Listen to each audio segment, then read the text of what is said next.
Welcome back to FNB Field. We are here with the second game of a doubleheader here against Penn State Brandywine. Unfortunately, the Knights pitching for the Knights, number 23, Colton Zerbe, were not victorious in the first game, but did push some runs across here in the second part of the seventh inning, which does hopefully bring some momentum to the Knights, as well as sending Colton Zerbe to the mound. Zerbe has been one of our better pitchers throughout this season in 5 appearances and 2 games started. 1 win, 1 save in 16 2/3 inning, and 23 strikeouts, Steve, for a 12.42 K per 9. Yeah, second on the team in that strikeouts per 9 next to Game 1 starter Wyatt Kozer. But Colton's control has been a little bit better than Wyatt's this year, having only walked 7 in 16 2/3, whereas Wyatt had come into the day walking a batter an inning. And Snyder leading off the contest here. We'll try to keep you posted on the first game and how things went there. The 1-2. Fouling out of play. Well, maybe not. This is going to be a long run. It unfortunately does fall, and the count will stay 1-2. Not out of play, but out of reach.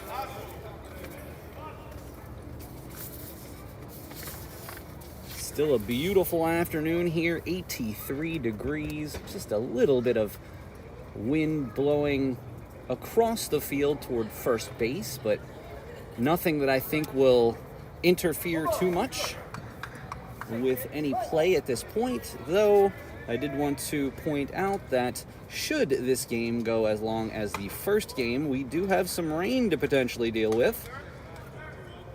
It does look like the now chance of rain has dropped considerably, Steve, and we should be in good shape to get through the rest of this contest. Well, that's good to know, even though you did go and get us the umbrella between games here. The umbrella is being used to shade us from the sun, no. Yeah, more for shade than rain, but hey, you know, you got to take one for the team once in a while, and I got my sweatshirt on so I don't take any more burn. But I got a nice little base level, so hopefully that will be the end of the burns until... You did get a little red, and of course one of us also has hair on the top of his head, so not quite as burned as the other one. No, it'll be all right.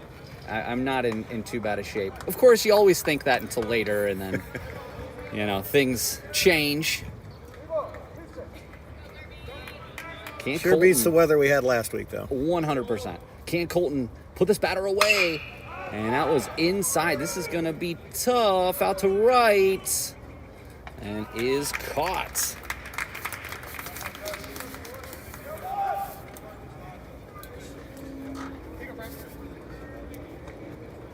Always good to get that first batter out. Of course, I will note that the first game started similarly, except that the fly ball was to left instead of right.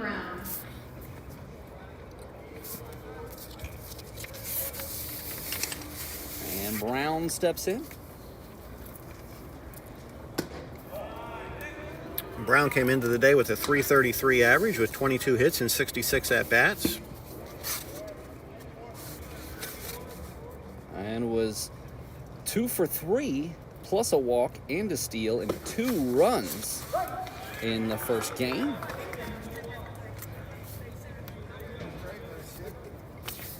One down here in the top of the first here in game 2. Knights fell in the first contest. Looking to get a split here. Nice pitch there by Zerbe, hitting the outside corner to get ahead in the count 1-2.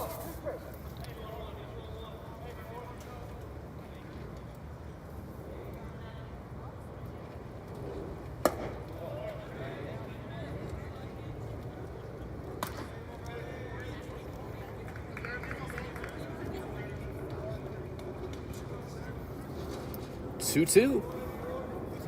Top first.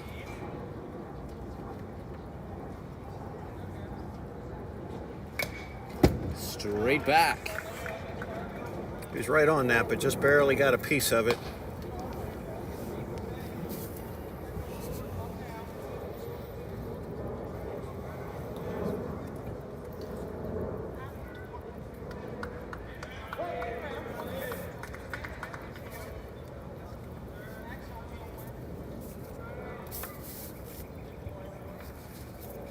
The pitch.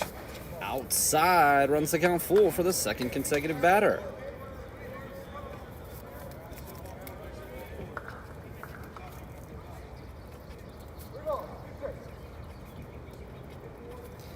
Big pitch here for Zerby. And he walks him.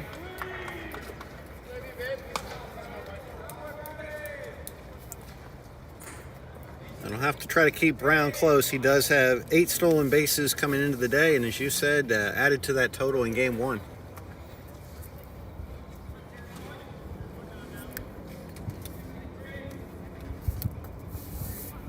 Now batting number 3, Mike DeGirolamo. So taking a look at the Knights' defense. Of course, Zerby on the mound, Park behind the plate. At first base, we have McCoy. At second base, we have Zell. At third base, we have Boyer. At shortstop, Harvey McLean. In left field, Montero. In center field, Joseph. In right, Kaufman. And there's a shot right up the middle.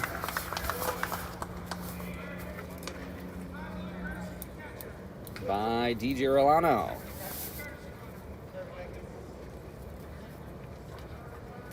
We talked about the fact that Brandywine, had 13 singles in that first game, and a lot of them were shots like that right back up the middle. And we got Bachman stepping in.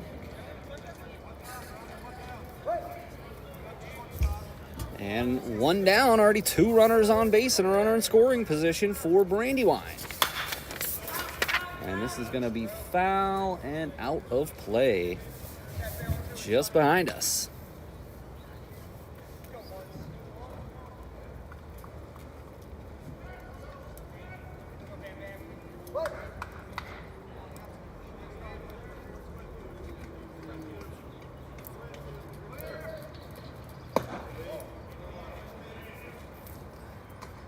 Yeah, Zerby has definitely pitched well this season, one of the more stabilizing forces, and frankly now coming off the heels of a 2-game losing streak for the Knights, it's certainly nice to have sort of your ace in there.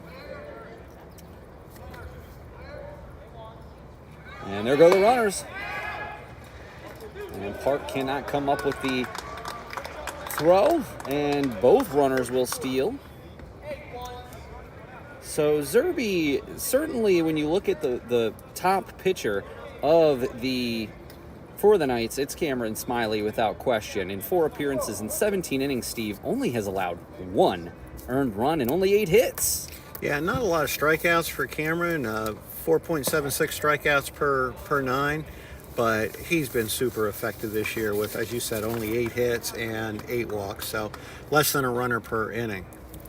But as you said, Zerby has been effective as well. Can Zerby get out of this inning? It's 3 balls, 1 strike, and already 2 runners in scoring position. And there is a shot to right field. And that is out of here. The 3-run bomb from Bachman, just like last game, gives Penn State Brandywine an early lead. What a massive rip from Bachman. And he is their leading home run hitter coming into the game with 3 home runs. That gives him 4 of the 11 home runs total that Penn State Brandywine has this year. So another rough start for the Knights here.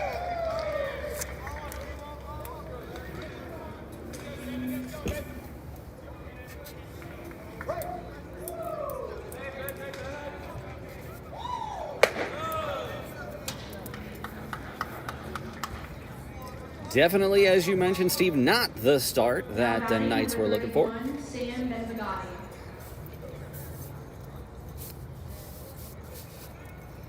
And Ben Vingati just got under that one.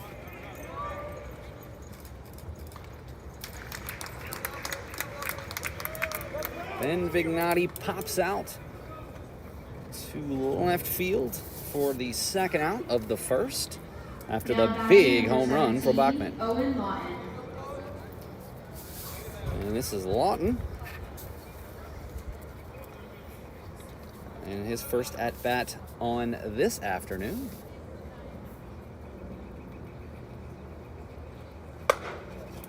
It's like Zerby's been missing just high out of the zone.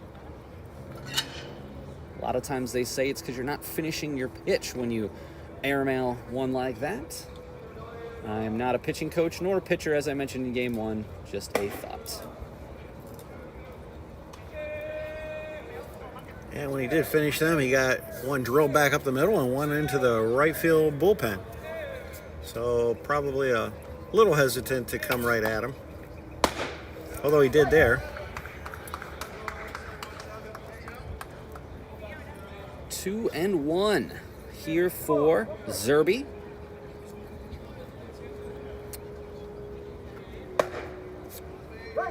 Late strike call, but we'll take it. Runs the count to 2-2. 2 balls, 2 strikes, 2 out. 3 across already here in the top of the first. Knights trail 3-0. Paul Miller and Steve Hassinger. I apologize, Steve. I did not give you your proper introduction here in game 2. I am here with Steve Hassinger, Career Services Director, and my color commentator. It's okay. I'll forgive you this time, and it's a pleasure to be out here doing baseball on a beautiful day. The pitch. And he rung him up in a good pitch there for Zerby to end the inning. Unfortunately for Zerby, did allow that big home run to Bachman, but otherwise looked okay here in the first inning. And the Knights are going to have an uphill battle the rest of the way. It's going to be 3-0 as we go to the bottom of the first. Folks, the CPC Film Series returns for the spring term as the film series correspondent Nick Hogan presents the classic Labyrinth on Friday, May 3rd. It will be held at the Capitol Blue Cross Theater with the doors opening at 6 p.m. Hogan will present on Jim Henson's Labyrinth, the classic 1986 film produced by George Lucas and starring David Bowie and Jennifer Connelly. It's about a 16-year-old who must solve a labyrinth to rescue her baby brother when he's taken by the Goblin King. Save the date for May 3rd. We're going to take a short break. We'll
in steps Owen Zell, and Jack Johnston has pitched 4 1/3 innings on the season, 2 earned runs with a 4.15 ERA and 6 walks to 3 strikeouts.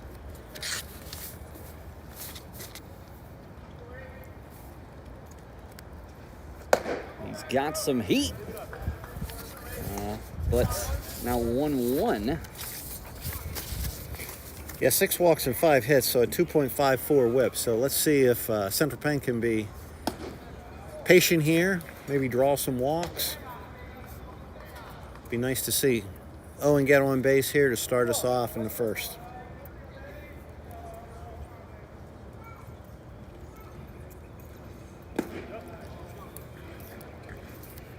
Good eye by Owen, and as I said in game 1, not a real big strike zone there to hit with Owen. But if he gets on, it can turn into a double or a triple very quickly with his speed. Foul and out of play for Zell.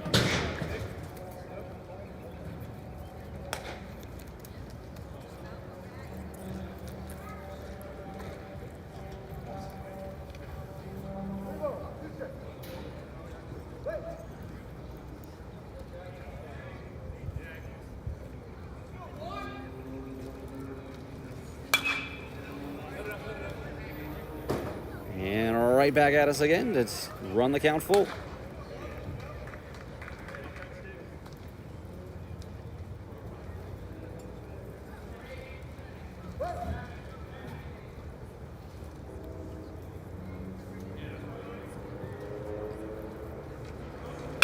And down to first base.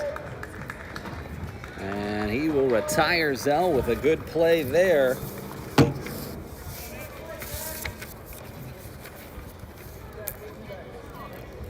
Zell grounds out to first. Now batting, number 13, Nick Joseph.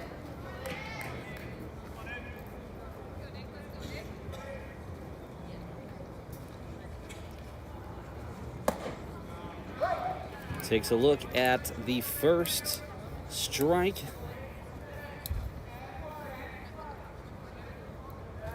And at the moment, Paul, no cloud cover here for game 2. And as that sun starts to fade a little bit, it might become an issue for some of the fielders on some high pop-ups or high fly balls to the outfield.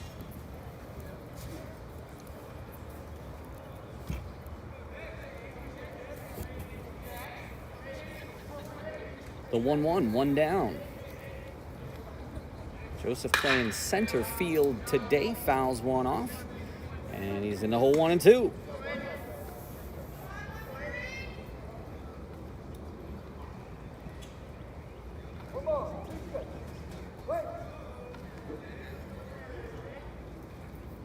The 1-2 to Joseph. There's a shot right up the middle, and that skipped off the mound.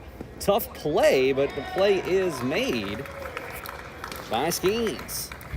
Yeah, it's a good job by him to stay with that ball because, as you said, it skipped off the mound, changed directions a little bit, but he just waited patiently and repositioned and made a good throw to first.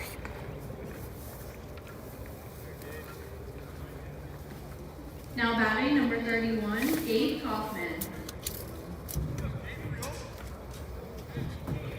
Kaufman steps in. 2 down for Brandywine.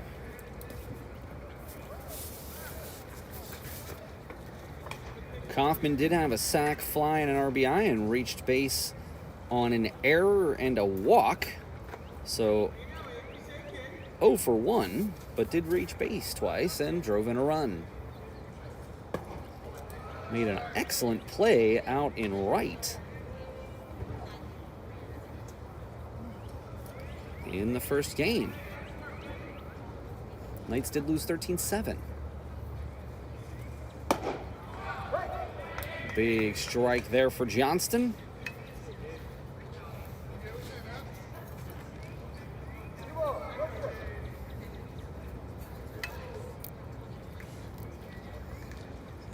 There's a shot right back up the middle, but again right at Skeens. And that will retire the side, but the Knights were not able to get anything going here in the first inning and still trail 3-0 as we go to the top of the second. Folks, mark your calendars for community night as we welcome all faculty, staff, alumni, and community members for the final home baseball game of the year against Christendome. On Friday, April 26th, join us for pregame recognition ceremony on Senior Day, followed by a doubleheader scheduled for a 4 p.m. first pitch. Catch the Knights under the lights for community night on April 26th. All right, we're going to take a short break. We'll be back here with you in just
Webb steps in for Brandywine.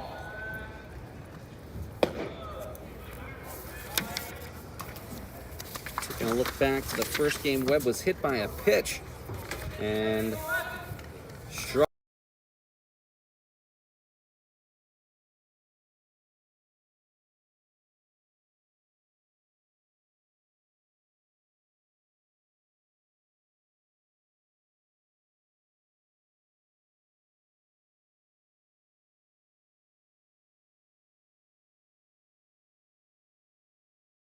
Reboot. Just reboot.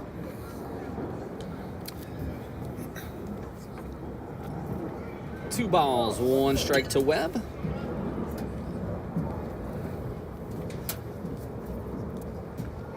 And a big cut there. Comes up empty for strike two.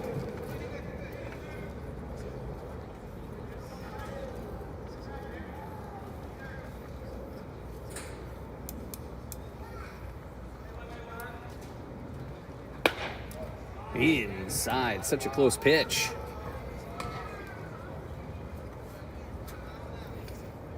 Really important, I think, here for Zerby to be able to keep them off the scoreboard here in the second. Penn State scored in 5 out of the 7 innings in game 1, and I'd really like to get a couple of zeros up there and give Central Penn a chance to get the offense going. And he walked him. And that's not a real good way to start for a scoreless inning. Now batting, number 19, Evan Shade.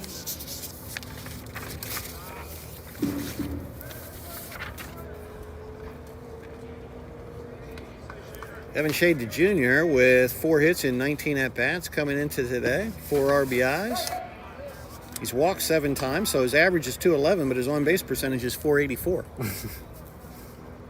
Eye-popping on-base percentage numbers for many of the players here. And there he goes. Park just had no chance there.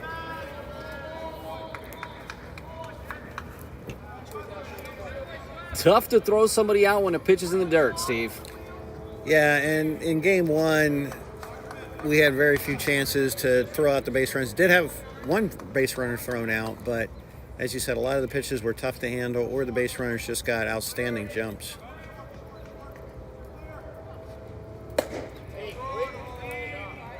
Almost checked his swing, but on the appeal, no dice.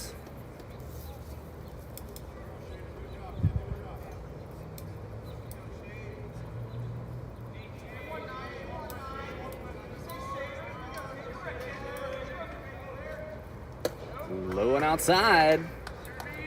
Ball 2.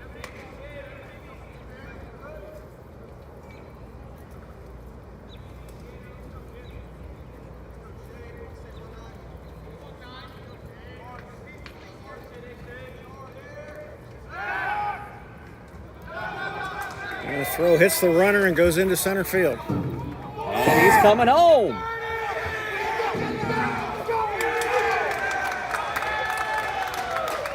Just such a disappointing play there, Steve. There was no need to go back to second. They weren't going to get him off. They're trying to keep him honest, and that's fine. But then when you make a mistake like that, you got to have somebody backing up that play, and led to a run. And, you know, if it comes down to a 1-run loss, and that's the difference in this game, the Knights are going to be kicking themselves. Yeah, and the throw hit the base runner and just went into center field between the center fielder and the right fielder. So by the time anybody could get there, he could score easily.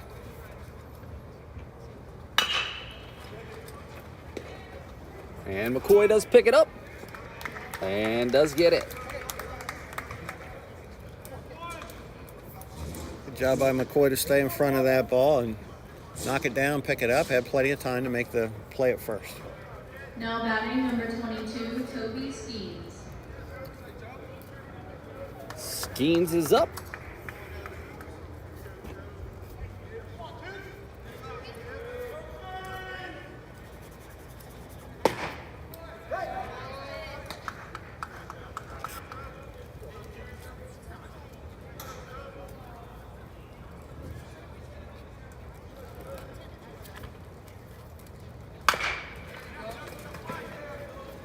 And should be a relatively easy play, but no, McCoy cannot come up with it. It was a tough throw there from McLean. Looks like McLean is playing third base here today, and Boyer at short. So this is the first time I've seen Boyer playing shortstop on the season, so we shall see how that goes. Yeah, and that ball just wasn't hit very hard. So McLean had to rush the throw, and as you said, throw in the dirt. Couldn't handle it at first. Let it go. Yep. Foul bunt attempt. 1 strike on the batter.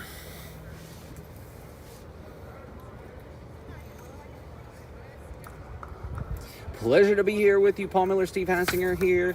The Knights trailing 4-0. We're with the Nightly News Media Club. We'll be here with you for all the scheduled home games on the season. Hopefully Thursday. Rain is not looking to be in our favor, so we will keep you updated on both the Central Penn Knights .com website and also Central Penn College social media. And we're going to go over that home schedule coming up at the end of this inning. Or the end of this half inning. Fouled off. Just out of play. That was a rocket from Snyder. 1 down, 1 run in, thanks to the walk, the steal, and the 2-base error on the pickoff attempt.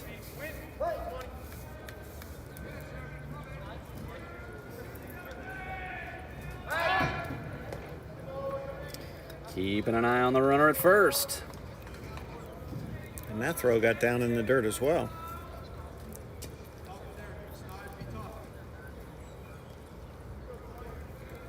Certainly can't afford to be giving Brandywine any extra bases the way they've been hitting the ball today.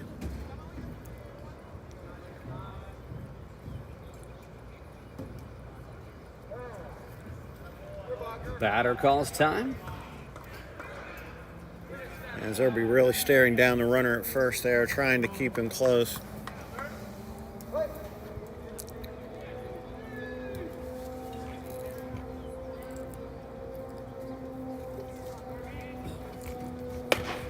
Way inside, trying to get him back at first.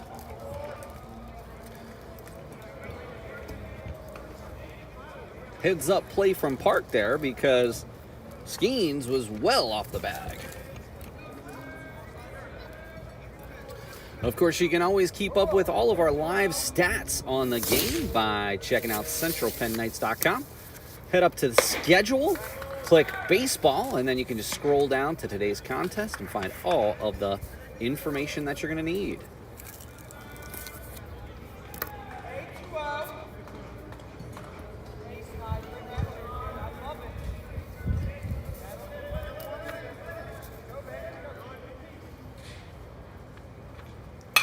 And that one's going to be popped up. And McLean has a beat on it and does come up with it for out number 2.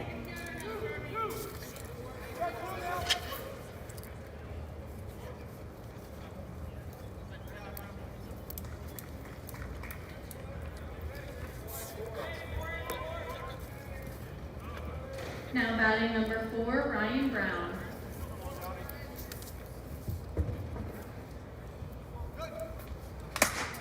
And that took one right off the mask of Park, and he is down for a moment. Yeah, that rang his bell. He just needs a little bit of time to shake that one off. And Stern comes out.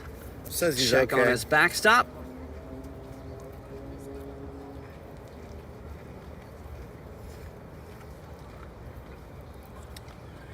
Of course, in today's day and age, you always have to be cognizant of issues like that. I remember a time back in the playoffs last year, Steve, when Gabriel Moreno took a foul ball off the mask and did remain in the game, and it was kind of questionable, and then he came out and then he didn't play for a few days. And he didn't look right. In fact, I remember after they left him in the game, he Wasn't able to hold on to a pitch he probably should have been able to. So again, we're not doctors up here. We're not here to speculate. Right. It's just something that you most certainly in today's day and age of concussions and head injuries, that we have to be cognizant of going through the proper protocols, which it seems like is what we're doing right now. Yeah, the trainer's out there and, of course, asking him the proper questions and make sure that there's no concussion-like symptoms there.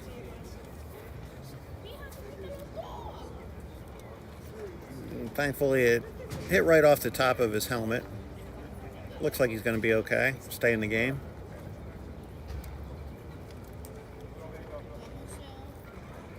And the pitcher's going to throw him a couple here just to make sure that everything looks good.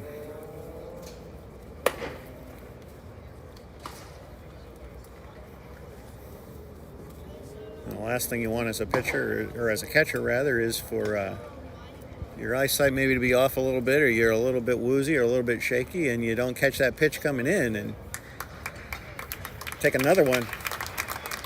Well, looks like Park will stay in this game. And it looks like we've finally gotten to the point where the sun is behind the awning and we don't have to sit here and hold an umbrella, which is nice. And hopefully the sunburn will be at a minimum for the remainder of the contest. This is the time you want to come out. We're just here getting started here in the top of the second. Knights do trail 4-0. Yeah, going to be a beautiful evening. It's still 83 degrees.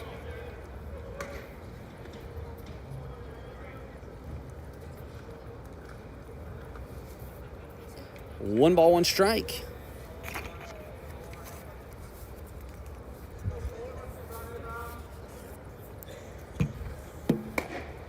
Good catch there from Park. Nice framing. And one ball, two strikes. So the Knights, if they can just get one more strike here from Zerby, will get out of the second inning with only one run in. And there goes the runner. Call a ball and a steal with no throw. And again, no chance to really get him. He just got a really good jump there. Not easy to do off the left-handed starter, but he had it read perfectly. Skeens' 7th steal of the year.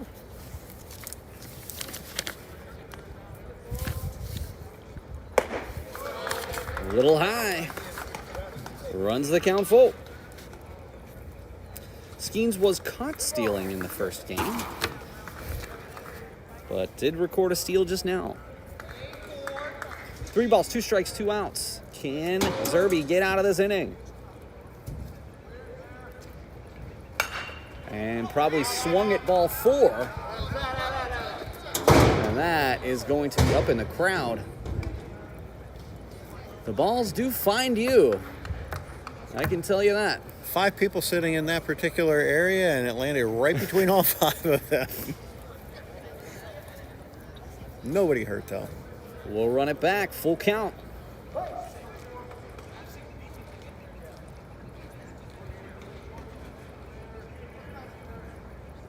And again, Zerby really worried about the guy at second. You got 2 strikes, 2 outs.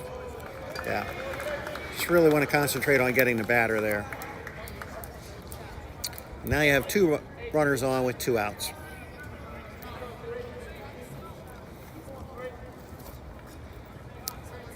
Now batting number 3, Mike DeGirolamo. So Brown has reached base twice in this game and stole a base. DeGirolamo single and stole a base. And then Bachman on deck hit that mammoth 3-run shot back in the first. And going back to the well, trying to keep the runner on, even though that led to a 2-base error back in the first. Back earlier in this inning.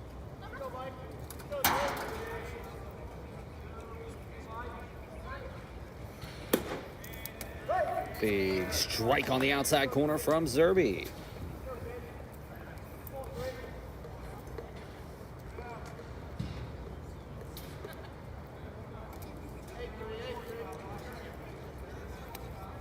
The 0-1. And there is a shot to left. Should be playable. Montero comes up with it, and that will retire the side. The Knights did allow a run to make it 4-0, but we'll go to the bottom of the second. Knights have an uphill battle to climb.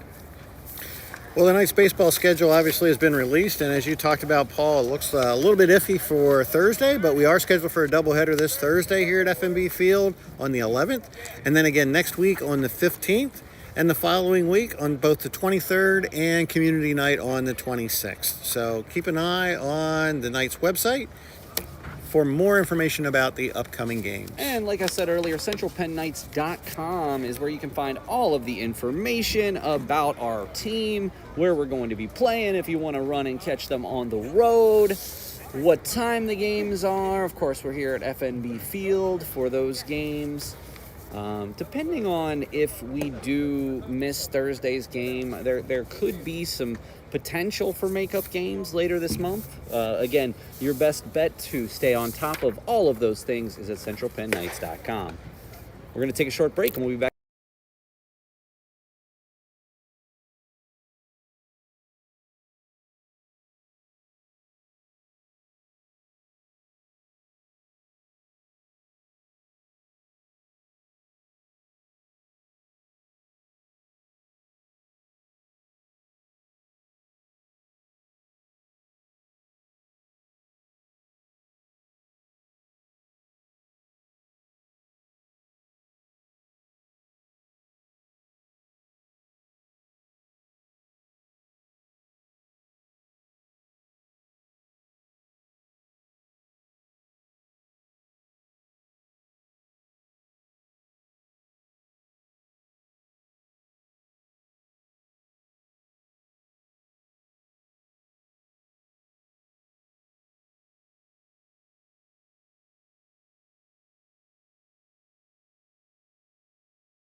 Batting number 14, Zach Boyer. And Zach Boyer steps in, of course, hit that mammoth home run in game one. Was a solo shot, but one of the first home runs that we've gotten to see this year. And only the 5th on the season for the Knights, 3 of which have been hit by Zach Boyer. Boyer, McCoy, and Davis. Do what? Boyer takes a look at, I'm assuming, a changeup. We don't have any speed readings here, but that did not look at the same velocity as his fastball for Johnston. And there goes one deep. It is deep, it is high, and it is, caught on the warning track. Boyer thought he had his second of the day, and so did I, Steve. Yeah, he just got under that just a little bit. And the right fielder just able to track it down on the warning track.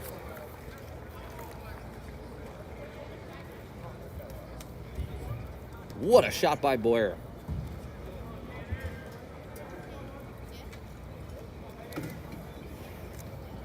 Now batting number 43, Tanner McCoy. And McCoy pops it straight up. We're going to see if we can get, yep, he does make the catch. And 5 consecutive batters retired by Johnston. 2 quick outs here in the Now second. batting number 50, Kevon Davis. And of course, those of fans of the Nightly News know Kevon Davis very well. He has been a producer and commentator of our men's and women's basketball games over the past several seasons. But of course, we are glad to see him on the field in his senior season with the Knights. Slow start this year, only hit 174 coming into today. 4 hits and 23 at-bats. And this is Kevon's first action of the day as a designated hitter. Did not have an appearance in game 1.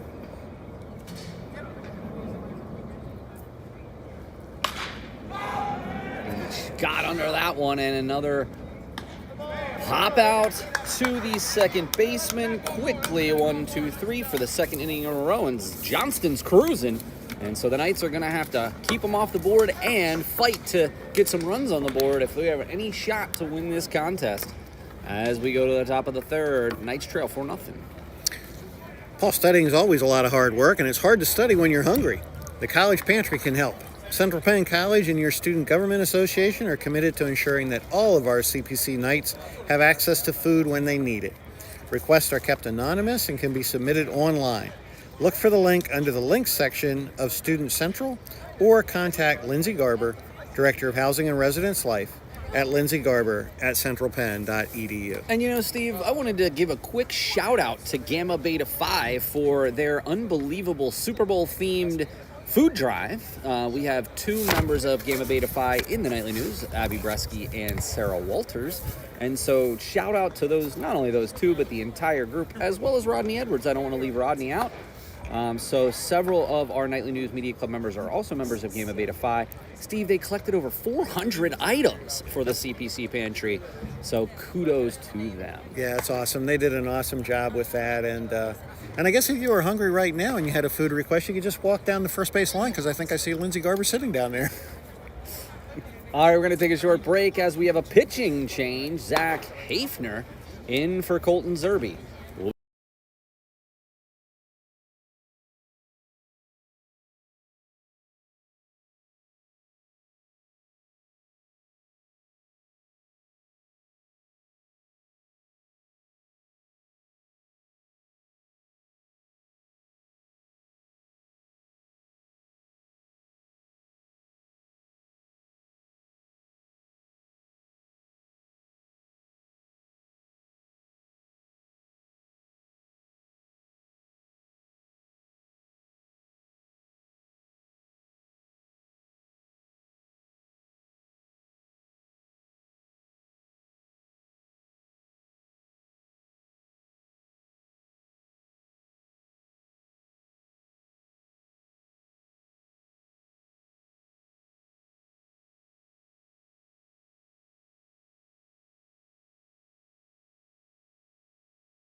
And a base hit there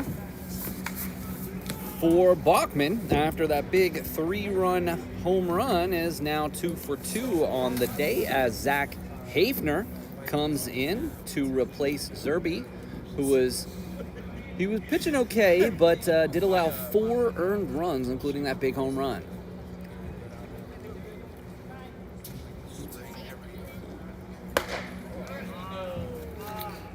Paul, speaking of Bachman, tough to come into the day hitting .423 and raise your average. Indeed. But he's doing it.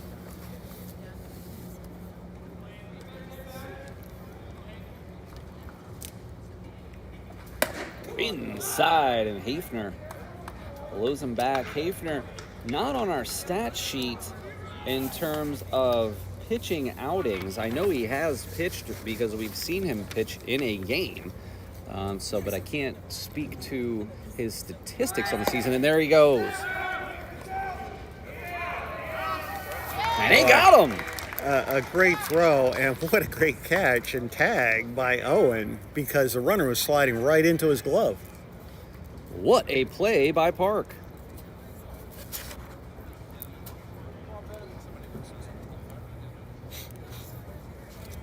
Cameron Smiley now in to replace Park. So apparently after that foul tip, the Knights thought it best to substitute Smiley. And Smiley coming in and making an immediate impact on this contest. As the Knights trail 4-0, and you never know, those are the outs that are really going to add up and make a big difference in this game. And Park did look like he was okay there, but, just being, again, hopefully extra cautious, which is what they should do. They should err on the side of caution. And, I have to wonder, with Smiley and Hafner and Park and Smiley all taking turns at catcher, I wonder if the catchers are working with the individual pitchers. And, I don't want to speculate. Great pitch there from Hafner. I don't want to speculate an injury. It could have simply been Zerbe was taken out of the game, and maybe Park was a guy who had worked exclusively with Zerbe this year. When you have 4 different catchers, maybe that's just a way for the catchers to get some work when they're working with some of the individual pitchers. So again, I don't want to speculate on anything outside of the fact that Cameron Smiley came in along with a new pitcher. And Cameron Smiley is also one of our pitchers, so, he displayed that strong arm with that throw to second. And I wonder if Hafner is his battery mate when he pitches. High and tight. 2-2. Takes me back to the 1970s and the days of Tim McCarver catching Steve Carlton. I think that's fairly common in today's day and age, for especially the backup catcher to work with a specific starter. And there's a shot, and McLean, he's got to go all the way across the diamond. Nice stretch from McCoy, but comes up empty. Yeah, McLean just bobbled that ball a little bit, and then he thought about going to second, realized he didn't have a chance at second, and by then it was too late to get the runner at first. Now batting number 13, Sean Webb. And Steve, outside of that home run, we're continuing with the singles. 1, 2, 3, 4, 5 singles today, and 3 base on balls, 1 extra base hit. And that is going to be high. Does McCoy have a chance? Just out of reach. And Almost McCoy hit goes down. club member Sarah Walters down there. And McCoy kind of took a hard spill there, and it seems okay. Seemed like he ran into the railing there after the ball had come down.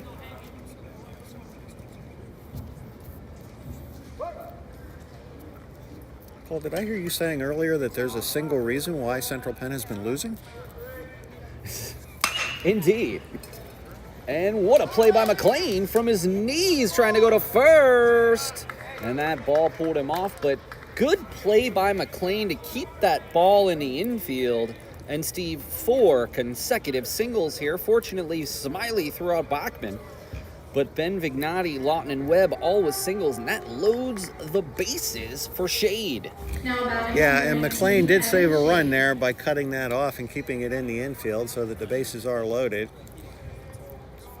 Again, I've said it a few times today, I haven't seen a double play ball yet, but we could certainly use a double play ball at this point. Out comes the Central Penn coach. He's going to check on McLean here, I think. Well, that's cue for us to take a short break. We'll be right back.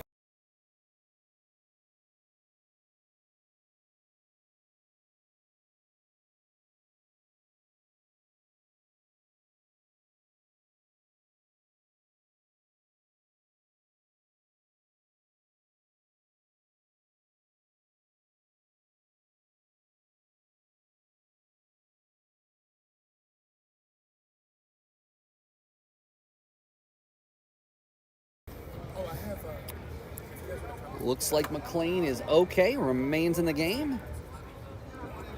And Shade popped out to the first baseman back in the second. Big strike there from Hafner.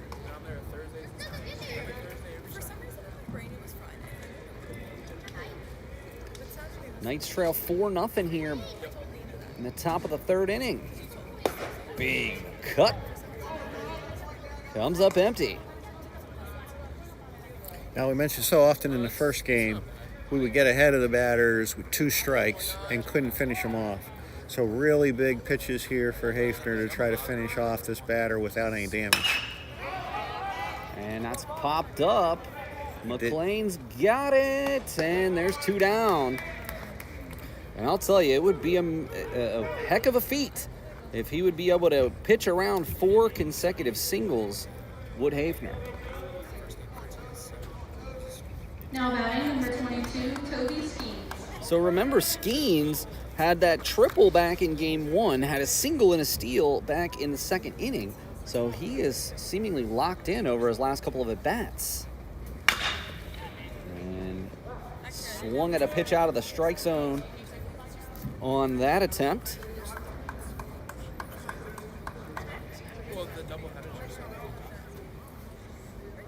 McLean's had a game of chances out there in this inning, third base. Seems like every ball's been hit over there toward him. That's why they call it the hot corner, Steve. And that's going to go straight up, and this is going to be a tough play. It's going to be out of play. Good. About 5 seats away from us, if you heard that sound effects. Young man going down there to retrieve the ball.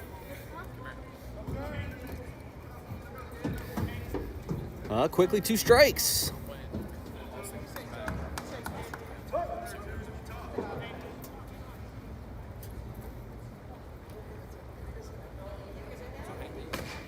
And that ball gets away, but does look like it was foul tipped. I just barely caught a piece of the bat there, I think. The umpires are going to consult on it.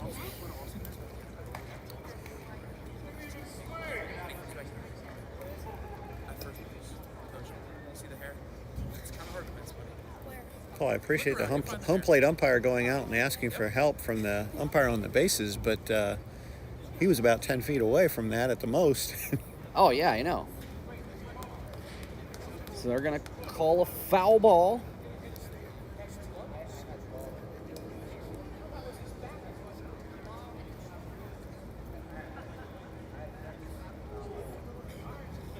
Umpire says check swing foul.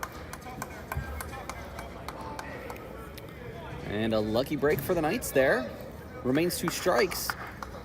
No balls, 2 strikes. Bases loaded here. Can Hafner get out of this jam? 4 consecutive singles, but no runs across thanks to the caught stealing from Cam Smiley. And that ball, there is going to be a play on that from Smiley. And good catch. He was expecting McCoy to take that, but Smiley nonetheless comes up with him, and Hafner gives him a big hug. So we will go to the bottom of the 3rd, but the Knights need to get some offense going in a hurry, down 4-0. Central Penn students are invited to a virtual career fair through JA Inspire of Junior Achievement to explore careers and organizations. JA Inspire will be available to students until June 30th. A career fair available for over 3 months. You can register an account at jascpa.vfairs.com. Last year, the exhibit hall featured booths for over 60 employers. This year, there's over 70 employers. Each booth includes a description of the company, videos, as well as job and internship openings. Other tools included in the career fair are webinars within the auditorium and career readiness activities within the activity lab.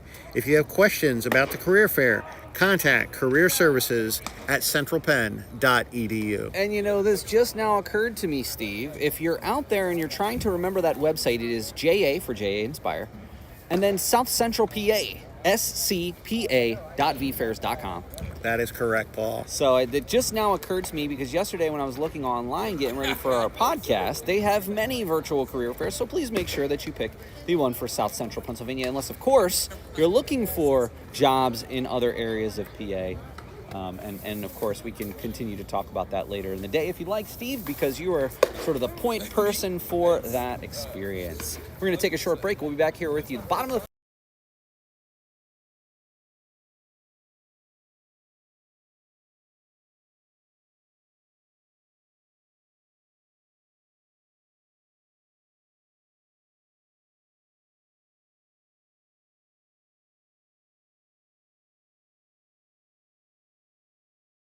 Number 55, Harvey McLean. Well, Johnston has been on fire in this game. 2 consecutive 1, 2, 3 innings which brings up McLean, Smiley, Montero. Again, Park did start this contest, but left the game at the end of the second inning along with the starter Colton Zerby, who only pitched 2 innings, allowing 4 hits and 4 runs.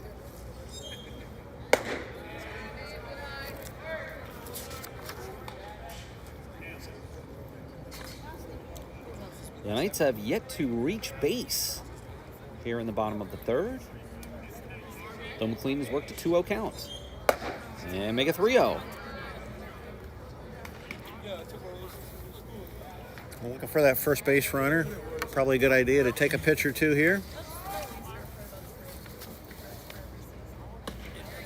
And he got the strike. McLean took him a second to make that call.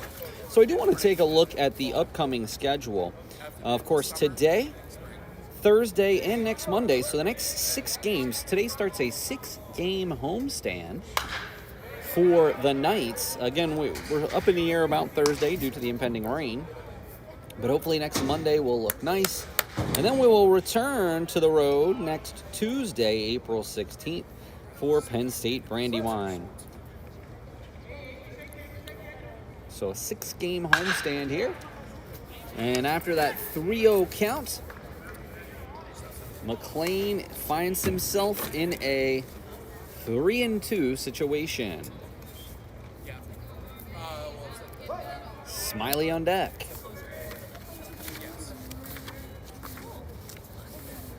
And he walks him.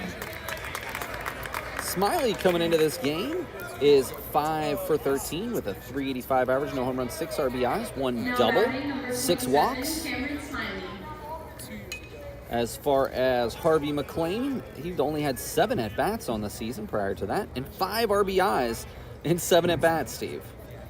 Pretty impressive. Yeah, 2 hits. One of them being a triple, however. And McLean takes a pretty big lead off of first. He has not stolen a base thus far. So what's your opinion on potentially running down 4-0? Well, given the fact that he hasn't stolen a base, I don't know that this would be the best time to try for the first one. If that was Owen Zell out there, I'd say sure. Go for it, make something happen, right? Still looking for our first hit. We do have our first base runner, though, and there's nobody out. Maybe if there was 2 outs, I might try to get into scoring position as well. Johnston has seemingly lost his control of the strike zone early on in the third. And even though the Brandywine didn't push across any runs, it was a long inning after, the bases remained loaded.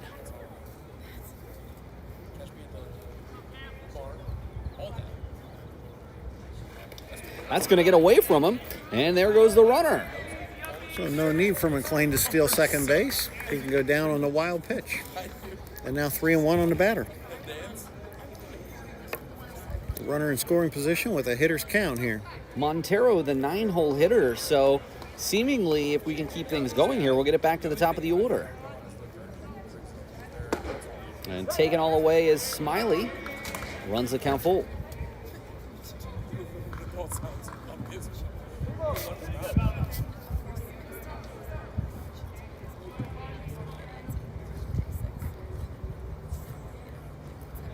And he walks him. Back-to-back walks for the Knights.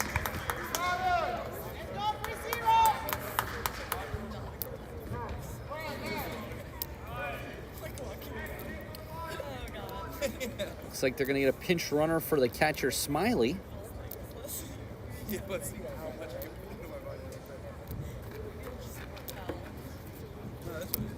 Brian Lowen coming into pinch run. Lowen started the first game at shortstop.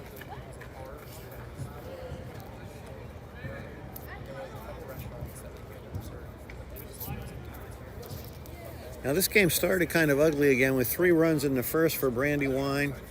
Held them to 1 run in the second and then scoreless in the third. So if Central Penn could come back and get a couple of runs here, you really feel like they're back in the game and that they really have a chance here in game 2. No questions asked, and Hafner, just from what I've seen from him before, is definitely an ace-type pitcher. So if he can hold, and especially after working through that last inning, not entirely sure what that was from the umpire, but maybe it's just getting himself in the zone. I've been known to do such things on occasion. I'm not sure. Well, it's immortalized forever on YouTube. And Montero shows bunt, gets the strike call. Montero can't believe it, and I'm a little surprised myself. I thought that was really low and outside.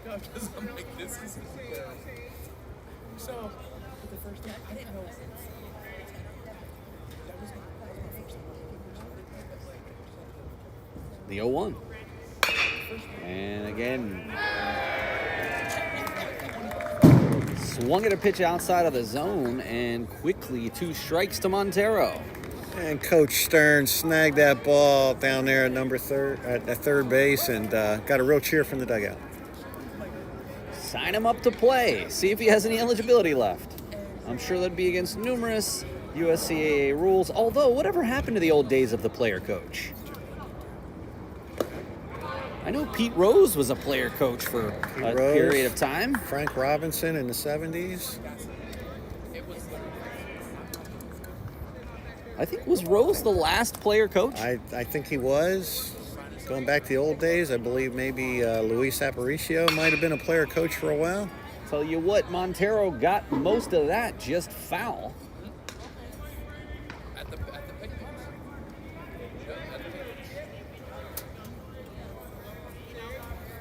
I guess it would be inappropriate to bet on the fact that Pete Rose was the last player coach, huh? But of course.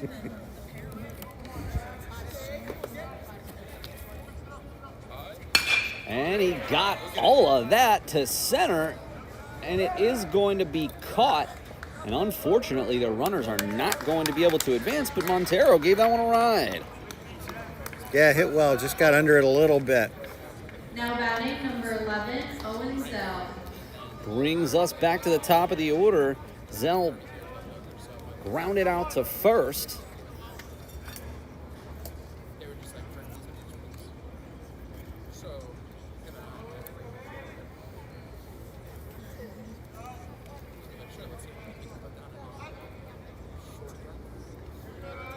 And the pitch. Zell takes a called strike.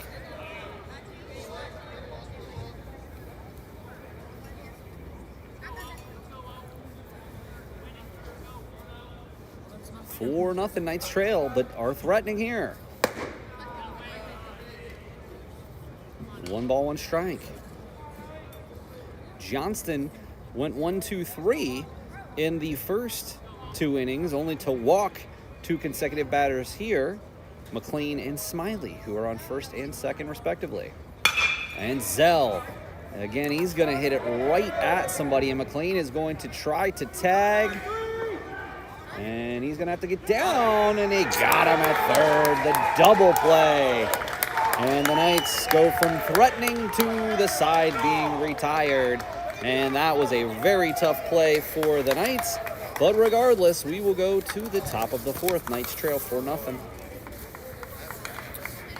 The Nightly News Media Club at Central Penn College is looking for new members. Members have the opportunity to get hands-on experiences writing for our student publication, The Nightly News, being a part of the Nightly News podcast, and being part of our sports live stream broadcast. Email Club Advisor Professor Paul Miller at paulmiller@centralpenn.edu. We'll take a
Sorry.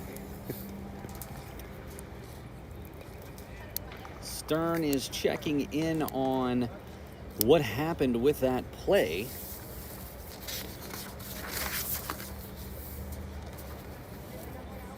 The throw definitely pulled him off the bag, but I thought he got the tag on him.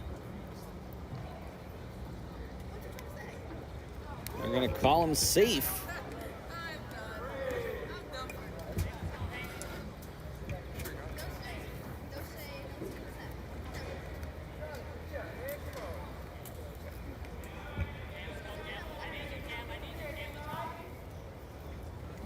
It's obviously saying he missed the tag, I guess.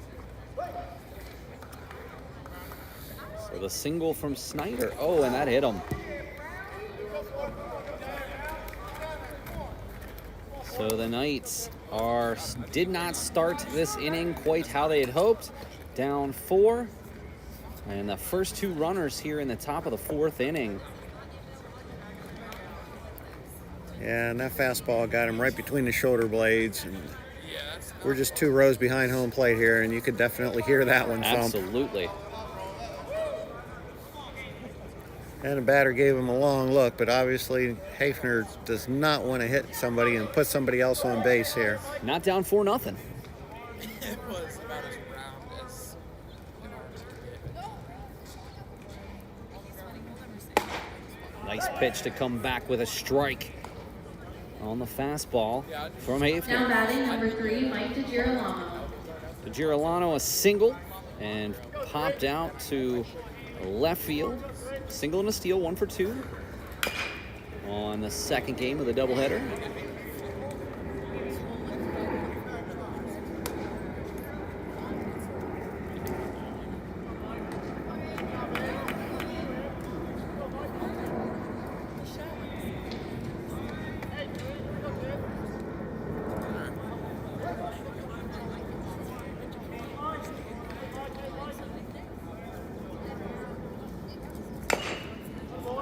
Off his foot. I'll tell you, we're only a couple of weeks into the MLB season, and I've already seen multiple people missing games from fouling balls off of their leg. And that is just no joke. And when somebody's throwing 98, 100 miles an hour at you and you foul that ball off, that does not feel good. And of course, we're seeing multiple pitchers going down with serious injuries, UCL injuries, Tommy John surgery. Lots of controversy right now about what's causing all those injuries.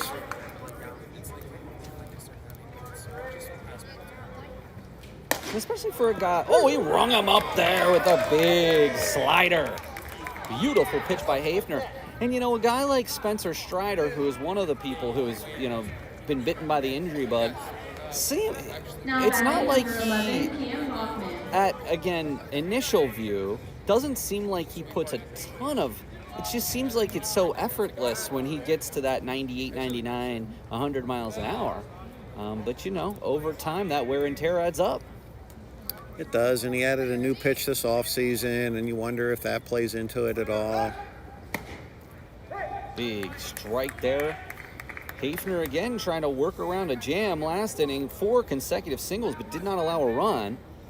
Here he allowed a single and a hit by pitch, but battled back for the strikeout to Girolamo. And of course, Bachman hit that 3-run home run in the first inning. So he's got to be really careful with Bachman. Bachman 2 for 2, 3 RBIs, was caught stealing by Smiley and essentially prevented a run, hypothetically speaking.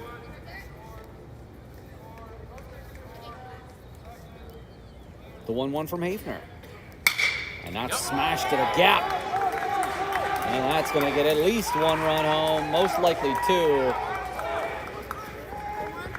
And Bachman in with a double.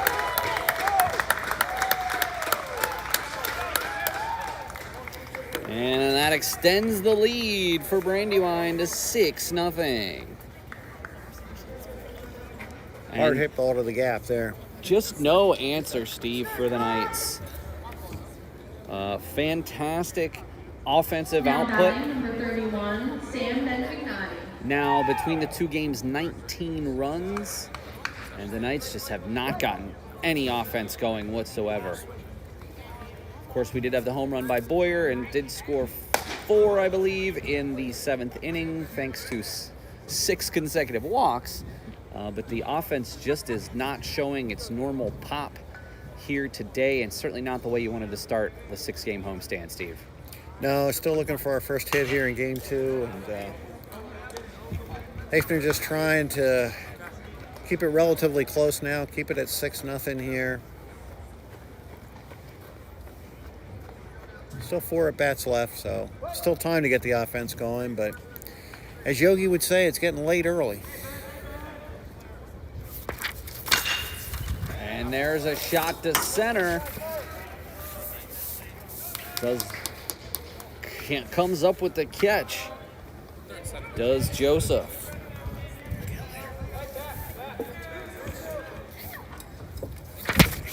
Now batting, number 17, Owen Lawton. Lawton struck out on the first, singled in the third. There's 2 down here, 6-0 Knights trail. And, with only a couple of innings left, they got to get the bats going here if they want any chance of a split. Through 3 innings, the Knights still are without a base hit. They did get 2 walks, though McLean was thrown out at third base to end on that double play from the Zell lineout.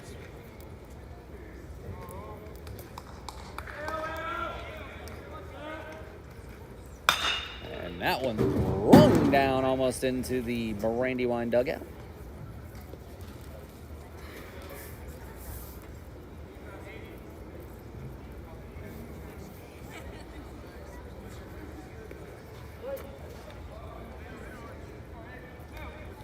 Oh, 2. Coming straight back at us. Look out. Off the carom that came down in our vicinity. I will say it would have to be almost perfectly hit for it to come back at us over this net. But I do think it is possible. It is possible. Nothing is impossible because I've seen something, but I honestly don't remember any ball coming within 3 or 4 rows of us down here. Now, off of the ricochet, Yes. I think we're much more likely to get beamed by a ball that way. Definitely a better chance of getting He rung hit. him up on the slider. Yeah. Big pitch there from Hassinger. Gets out of the inning, limiting the damage to only 2 runs. But the bottom line is the Knights have got to do something here in the bottom of the 4th if they want to maintain any hope of a split here against Penn State Brandywine. The Central Penn College app was designed with students in mind. The app brings the school to your fingertips and enables you to connect with the Central Penn community. Stay on top of your events, classes, and assignments with the built-in calendar function and get notified of important dates, deadlines, and security announcements. Make friends, ask questions, and access campus resources at any time. Search Central Penn College in the App Store. We will take a short break and be back here with you.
Number 13, Nick Joseph. Nick Joseph steps up to the plate. flew out grounded out to shortstop early in the first inning. And the Knights did register some base runners, but Johnston has been almost perfect. Has not allowed a hit through 3 innings.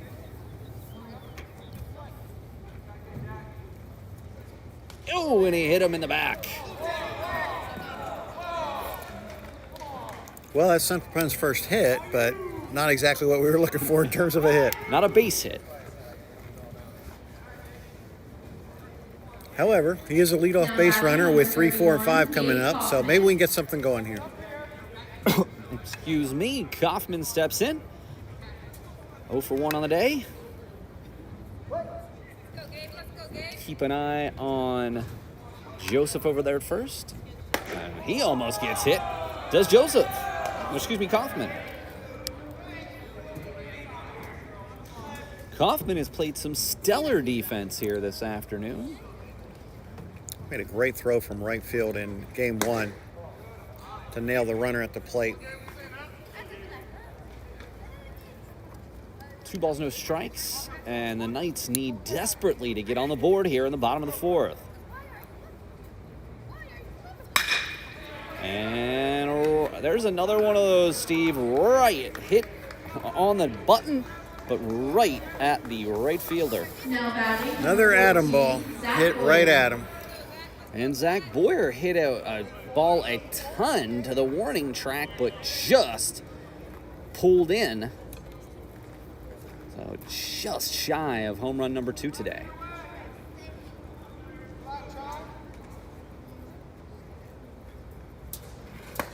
Inside. And the sun looks like it's going to return for round 2 here. Getting a little cooler, but not a lot. 77 degrees on the scoreboard out there.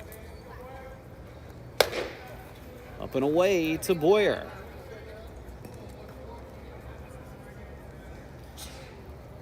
And the catcher's going out to talk to Johnston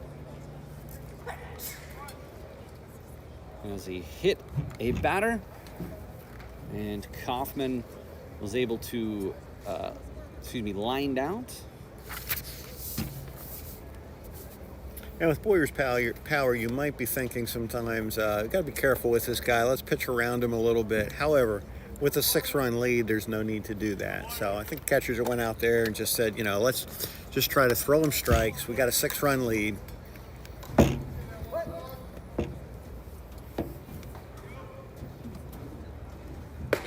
Nice pitch. 2 balls, 1 strike.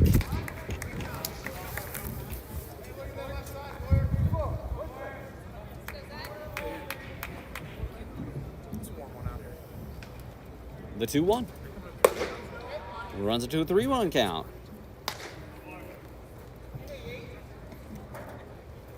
Boyer, McCoy, Davis, the next 3 due up.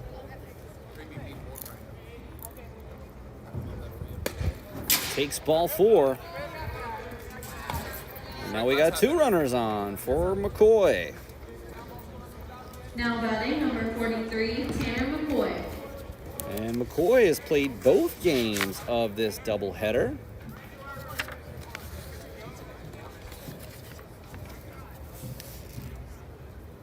McCoy walked twice and drove in a run in the first game. 0 for 1 here today, as he popped out to first in the second inning.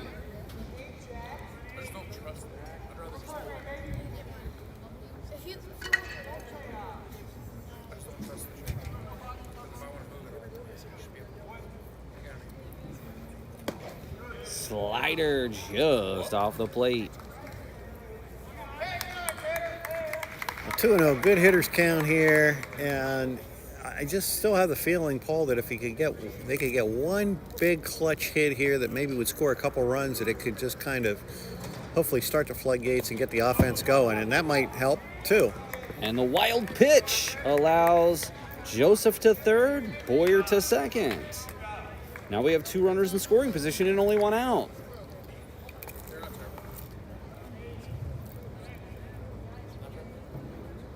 Now a good solid base hit to the outfield probably makes this a 6-2 game.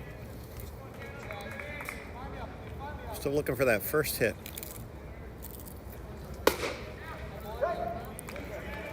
Strike makes the count full.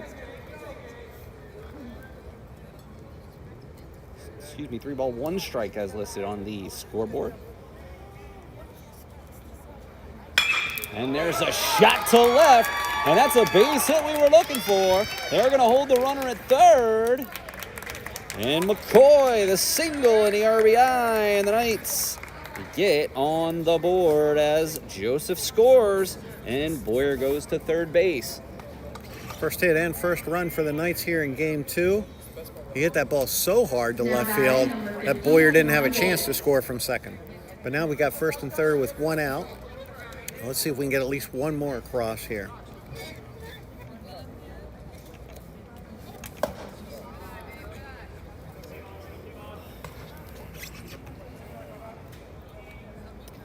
And a big spot here for Kevon Davis, who has struggled to get going on the early part of the season, but here is as good of any. And that was his pitch.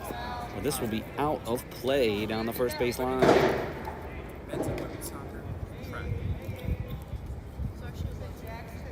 Decent amount, like the school has more than a size of school for sure.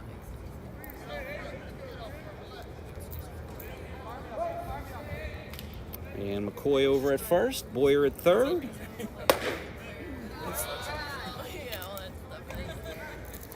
I still have eligibility. I can go back and they can play every home game here.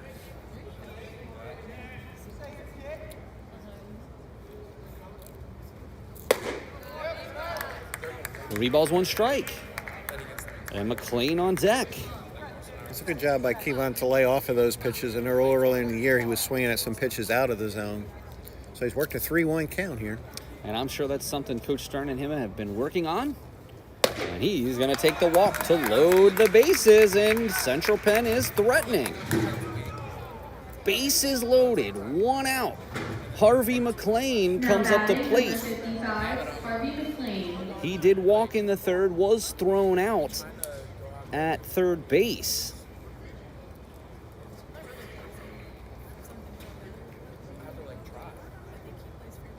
Big spot in the game here. Good chance here for Central Penn to get right back in it.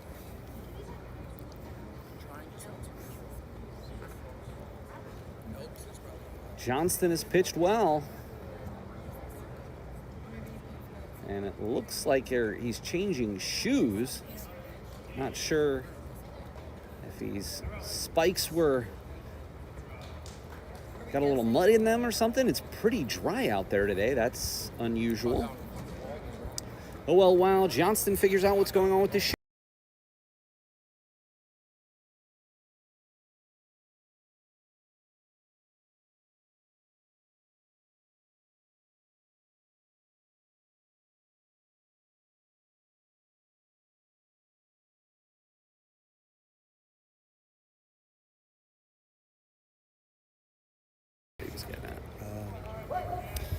And play resumes with the bases loaded. Harvey McLean takes a first strike. 1 out here in the bottom of the 4th. Knights trail 6-1. But with this bases loaded, a McLean base hit could breathe new life into the Knights. And he's going to pop that up, and I don't think that's going to be deep enough to score. Boyer bluffs coming home. And 2 down for Cameron Smiley. Now batting, number 27, Cameron Smiley. And this is an opportunity for Smiley to break this game wide open. But they got to keep the inning going. McCoy registered the first hit of the game, as well as the first RBI for the Knights. Smiley takes the off-speed pitch for a strike. And that's one thing I'll give Johnson a lot of credit. Even with the bases loaded here in the last 2 batters, he started with that first pitch strike.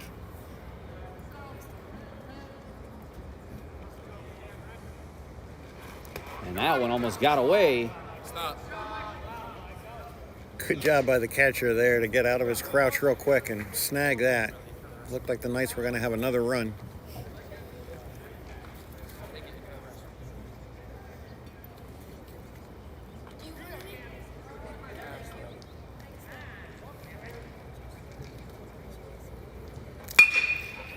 And could that get in the hole? No, it does not. And Smiley grounds out to end the inning. So the Knights threaten and put 3 base runners on, but alas, only push 1 run across, and it's 6-1 as we go to the top of the 5th.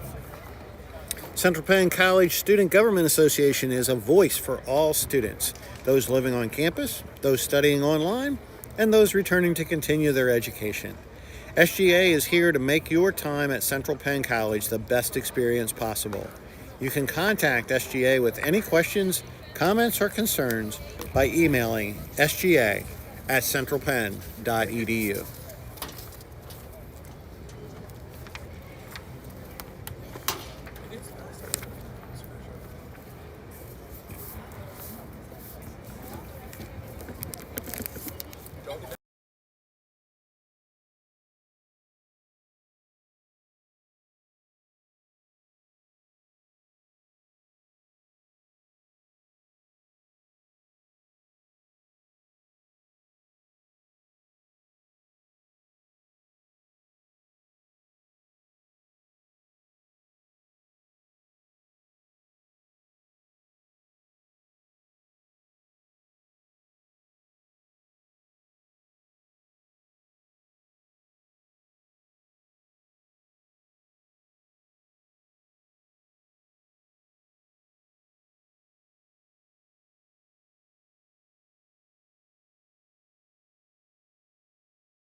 Hassinger with a beautiful slider there.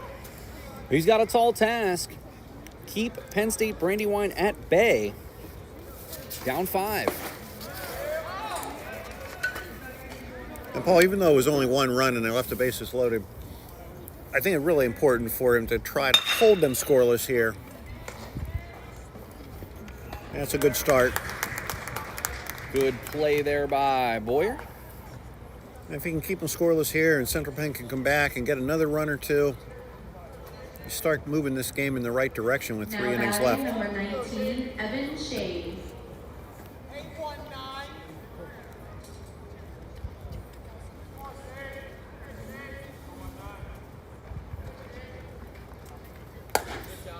Shade takes ball 1.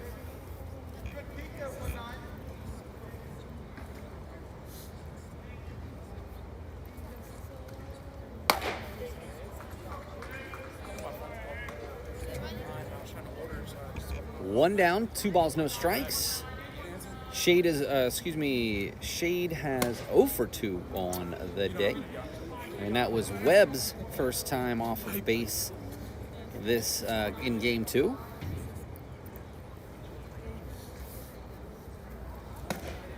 Big strike.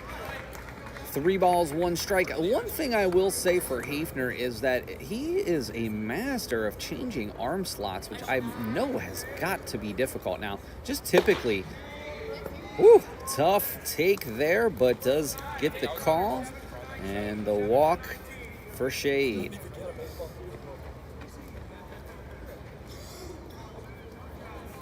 I was just going to say, it's got to be not only difficult for the pitcher, but also the hitter when a pitcher is changing arm slots. I know one pitcher I remember who was also a master, had a very similar pitching motion, David Cone.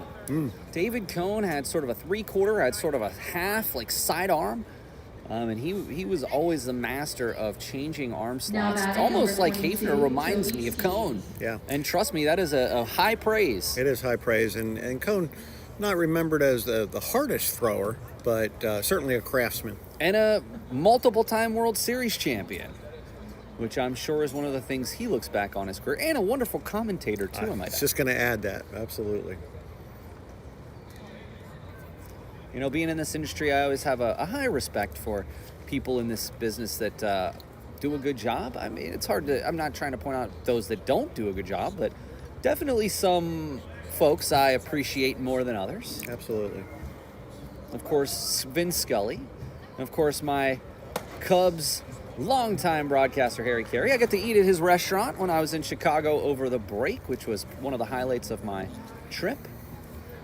Of course, Harry Carey hasn't called games for many moons now, but definitely one the Cubs fans will always remember. Nice pitch there from Haefner as the count goes to 1-1. One out, one on, and the Knights trail by 5. Good slider. That's going to go to center and should be an easy play for Joseph. Okay, 2 outs now. Got to get one more, put that 0 on the scoreboard, and then try to score some runs. And of course, when you talk about announcers, growing up as a Phillies fan and listening to a lot of games on the radio when there weren't as many games on TV back in the 70s, of course, hearing Harry Callis and Richie Ashburn, and Lemoyne's own Andy Musser. Oh, I didn't know that. He was from Lemoyne. Wow. Right across the river, just a couple miles from where we're sitting right now.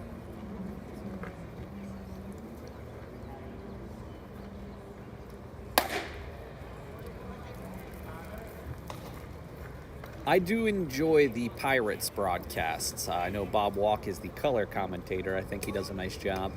I find myself tuning in more often than not, depending on who's calling the game versus who's on TV.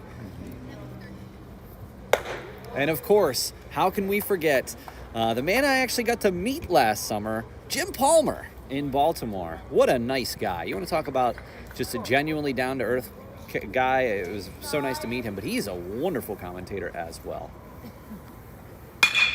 And Snyder gets that one, puts a lot of aluminum on it, and Montero comes up with it, and a quick, not 1, 2, 3, but a quick inning there for Haefner as we go to the bottom of the 5th. The Knights need to get the bats going in a hurry. Only 3 innings left to settle the score. Of course, we love baseball, but we're calling all gamers. Central Penn College was recently accepted into the National Association of Collegiate Esports. We are now a part of the association that boasts more than 130 schools and over 3,000 student athletes. If you have any interest in the Central Penn Gaming Club or the esports program, please reach out to club advisors Michael Pico or Donnie Lewis. Who would have ever thought years ago that there would be over 130 schools and 3,000 student athletes playing esports? And you know what's interesting too about that, Steve, is that is also a NACE. You are also involved with another NACE. Yeah. So I thought that was interesting the first time that I was talking to our athletic director, Casey Hicks, and she'd mentioned that we'd joined NACE, and I thought that we were talking about the same thing. Unfortunately, we are not. Yeah, National Association of Colleges and Employers is the NACE, of course, that I belong to, and I believe I received a bill one time for the gaming club. Yes. All right, we're going to take a short break. Let's cross our fingers to see if the Knights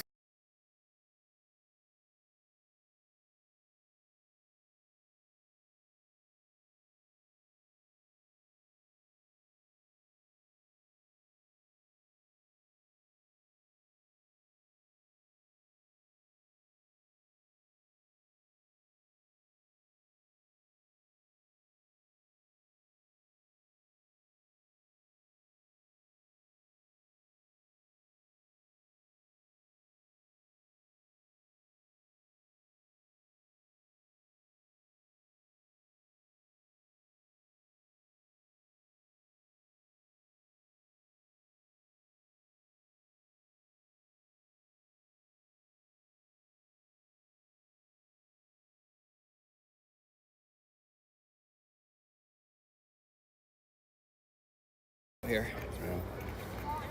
Here we are, back here in the bottom of the 5th inning. The Knights are down to their final 9 outs, and we have got to see them get something going here to build some momentum at a minimum. Montero shows bunt, pulls back, takes the strike. And Paul, I've never seen anybody hit a 5-run homer. So all we got to do is get some base runners here. Montero's quick. And that ball's skied over first base and does come right back, so Montero not able to advance, but we will take the base hit with his speed as we come to the top of the order with Owen Zell. And again, because of that speed, the third baseman felt like he really needed to rush that throw to throw him out, caused him to throw the ball high. Montero's on base. And now we got another speedster here with Owen Zell. We get a couple guys on, get a couple of runs. I don't even feel like we've got to get 5 back here, but if we could just get maybe 2 runs back here, get it to a 6-3 game and hold them scoreless again.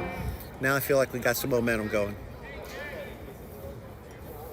Zell, Joseph Kaufman until Boyer. So one more runner reaches base. Zach Boyer will come up here in this inning. Got to keep an eye on Montero over at first. 6 o'clock on the clock out in right center field. 76 degrees on a just absolutely gorgeous afternoon for baseball.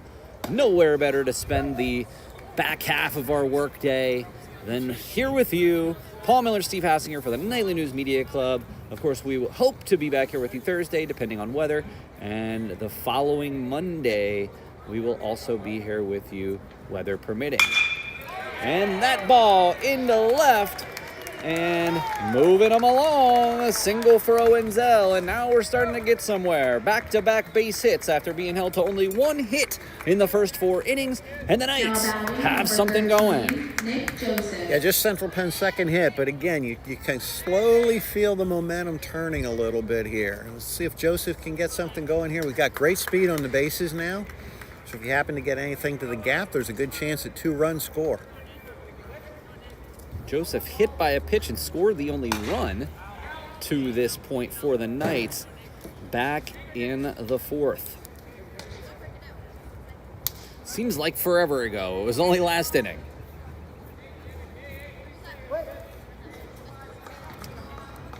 So the Knights dropped the first game 13-7 and are trailing here 6-1. Brandywine, as we mentioned, and this is not good. And this is going to be a close play, but does get the double play. And that's the last thing we needed.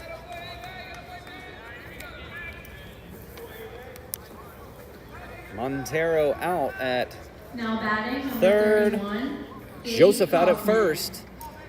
And again, we will need one more batter to reach because of that double play to get Zach Boyer up here. Can Kaufman keep it going 0 for 2 on the afternoon here in Game 2?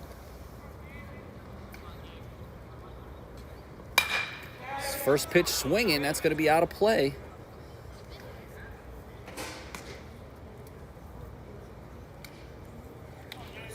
Yeah, double play, definitely a momentum killer, but if we could get something in the gap here, score that run, just a solid base hit to the outfield would score that run from second with Zell's speed. And there goes Zell, trying to hit and run. See, there's a situation where if I'm Kaufman and I see the jump Zell has, I take that pitch, even if it is 0-2. I mean, he ended up 0-2 anyway. To at least get Zell over to third. I know that that's so difficult to do, and you know you're locked in on the pitch, so you're not really paying attention to the batter. But there's a situation where Zell easily had third there. Yeah, definitely. And another play to third. He boots it. It's going to be a tough play, but makes it look easy. Good scoop by the first baseman. And that will retire the side yet again. The Knights threaten but can't push anything across. We're going to go to the top of the 6th. Knights still trail 6-1. We're going to take a short break, and we'll be back.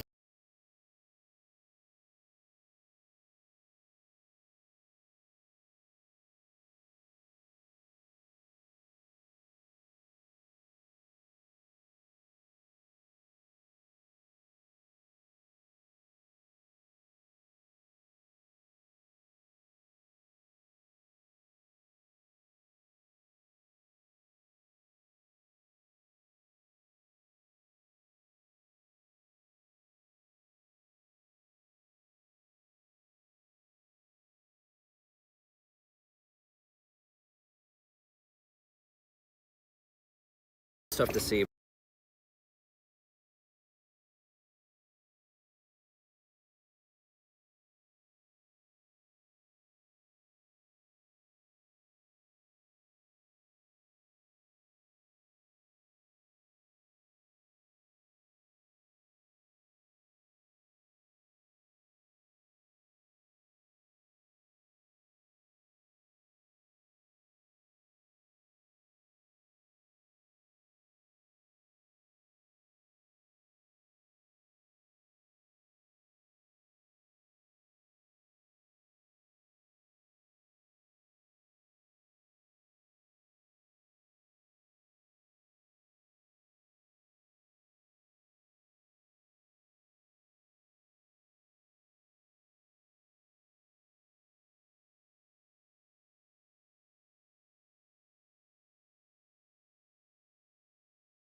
Now batting number 4, Ryan Brown.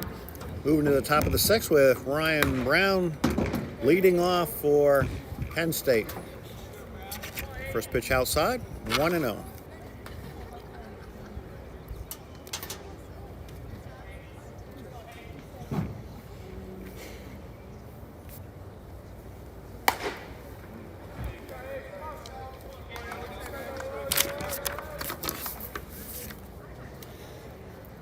Top 6, 6-1. Knights bats have been quiet today, even with the 7 runs in the first game. A lot of because of some consecutive walks in the 6th. So it has been a tough day at the plate for Central Penn. Starting off and kicking off a potential 6-game homestand. Again, depending on the weather, we're looking at Thursday, and it is not looking great weather-wise. But if we are here, we will be here, as they say. Yeah, another leadoff walk. And Now batting number 3. talking about the Mike offense, Zero 5 Ball. hits so far in 12 innings for the Knights. And that double play last inning was just a real rally killer. Looks like Thursday, 77% chance of rain. Cloudy with occasional rain in the afternoon, chance of rain 80%. Thursday night, showers and thunderstorms, winds at 15 to 25, chance of rain 90%. And there he goes. And the steal. Pretty good throw there by Smiley, but again, he just got a good jump and didn't have a chance to really get him.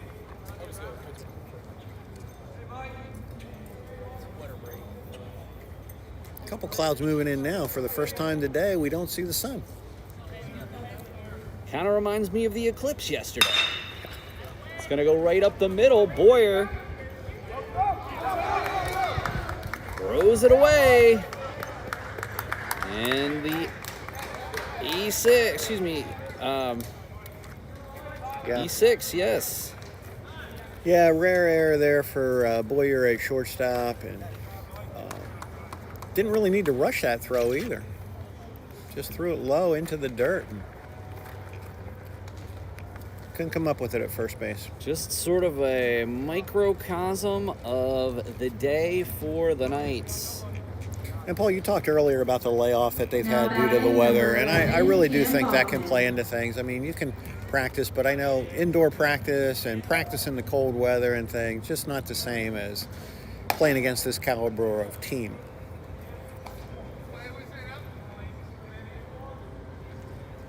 And the unfortunate thing is, Steve, is we got to travel to see them in just a week. And coming off of this showing today, you can't go into that situation with a lot of confidence. And there he goes, down to third. He knocked the ball out of his hand. McLean had him, but unfortunately couldn't hang on to the ball. 2 consecutive steals. Yeah, and there was a case where the throw did beat him, and as you said, he just couldn't hang on to the throw or he would have been out.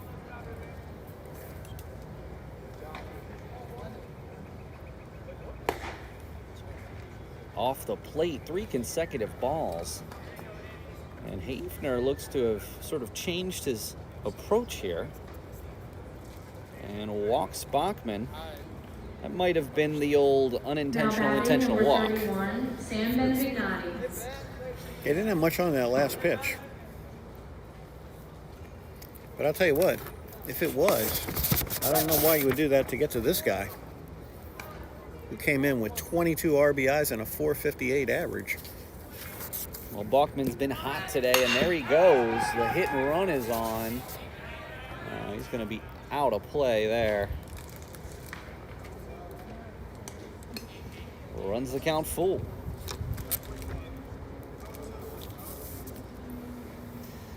(7-1), and the Knights are down to their final 6 outs. There is action in the bullpen. I would imagine he's running.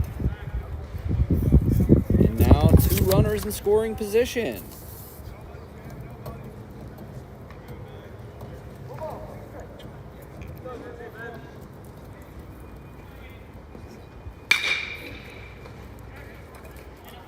Nice play by McLean, except to pull him off the base.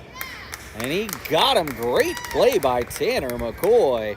McLean's throw pulled him off first, but McCoy had the wherewithal to turn around and go straight to the bag.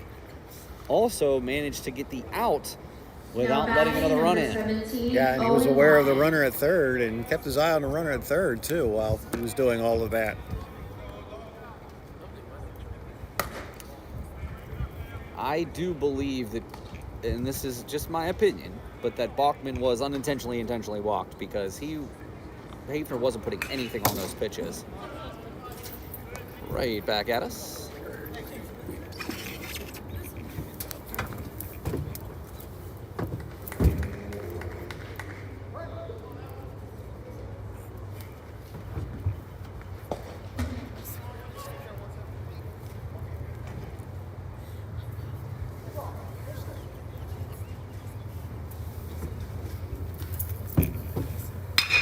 And there's a shot. It's in the gap. And that ball's going to get down. That's going to knock in 2 more runs. And he gets the triple.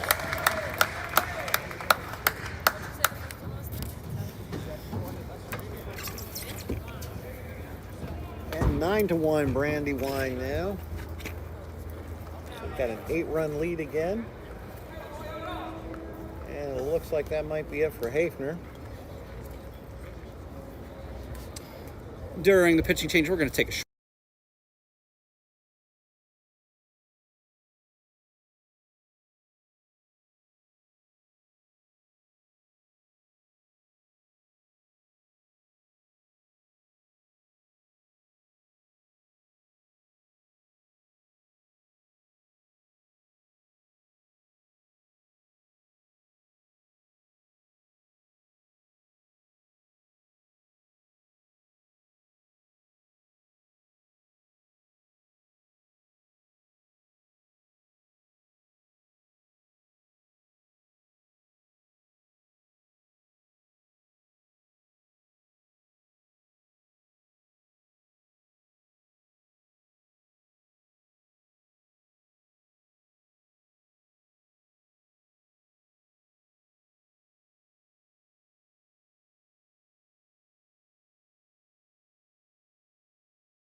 Jordan Spatafor, the new pitcher for the Knights, appearing in just his second game. He's coming in with 2 innings pitched and 4 earned runs given up on 3 hits and 5 walks. And looked like that got a piece.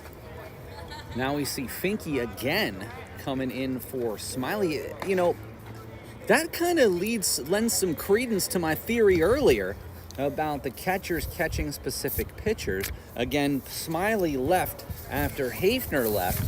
So again, you know, we talked earlier about Park and the foul tip, and I don't want to cause anybody any concern because he did leave with Colton Zerbe. So we may have to ask Coach Stern about that after, maybe on a different day. Yeah, I noticed that they were making the catcher change too, and I thought about your remark earlier about the batteries. I think you might be right. I might be onto something, Steve. You might be. And there's a shot, and that's going to lead another run for Brandywine. Certainly a day for the Knights that they will not look back on positively. Just can't get the bats going. Hit balls, you know, on the button right at people. Made several errors. In fact, the Knights have 5 errors in this game. And gosh, it's just been across the board a disappointing showing for Central Penn. Yeah, 2 hits and 5 errors usually is not going to get the victory done. And a shot to center, and that's going to get down.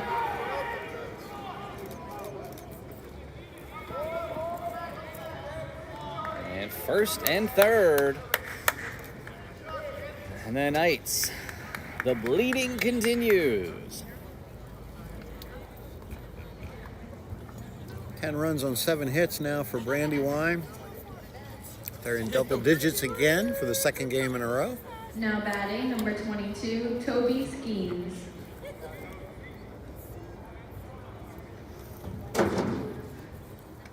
And Brandywine has put up 4 in this half inning.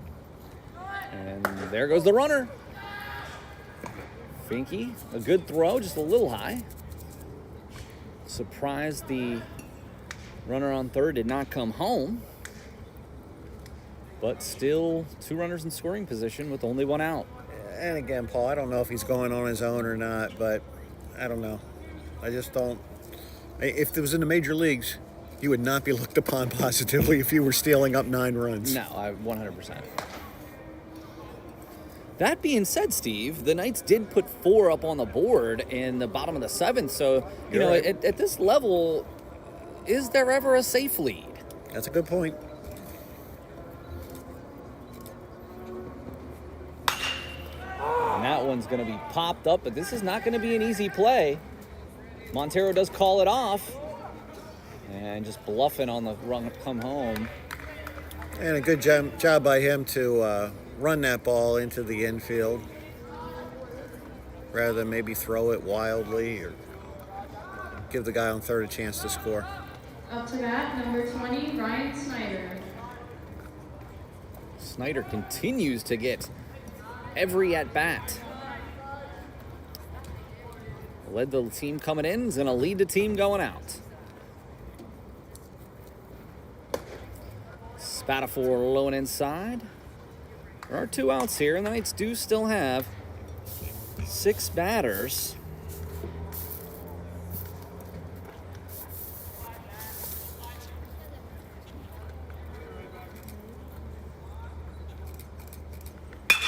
That's right back up the box. Good play by Spatafor. He's going to walk him over, and that's going to retire the side, but not before, Steve. 4 runs in the top of the 6th. On the bright side, we are going to start off with Zach Boyer, Tanner McCoy, and Kevon Davis. So if we're going to get back in this game, the bottom of the 6th is it. We're going to take a short break, and we'll be back here with you for the bottom of the 6th inning.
Pitching for Brandywine, number 2, Connor Thompson.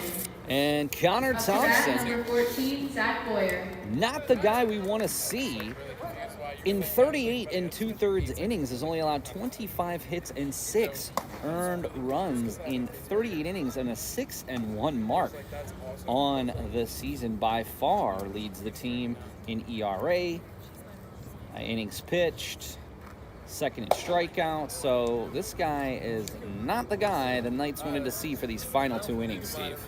Well, I just have one question, Paul. I've lost Shane Bieber on 2 of my fantasy teams. I've lost Spencer Strider on my other fantasy team. I wonder if Connor Thompson is eligible for me to bid on in my free agency bidding, because those are impressive numbers. And, you know, we were just saying as we were between innings there, we're questioning a little bit why they would bring him into a game that is 10-1. But as you mentioned, looking at the schedule, he might just need some work. Yeah, so they don't. Brandywine does not play again until Friday. While they did play a doubleheader on Friday and Saturday of last week and play today. Other than today, it's a week between games.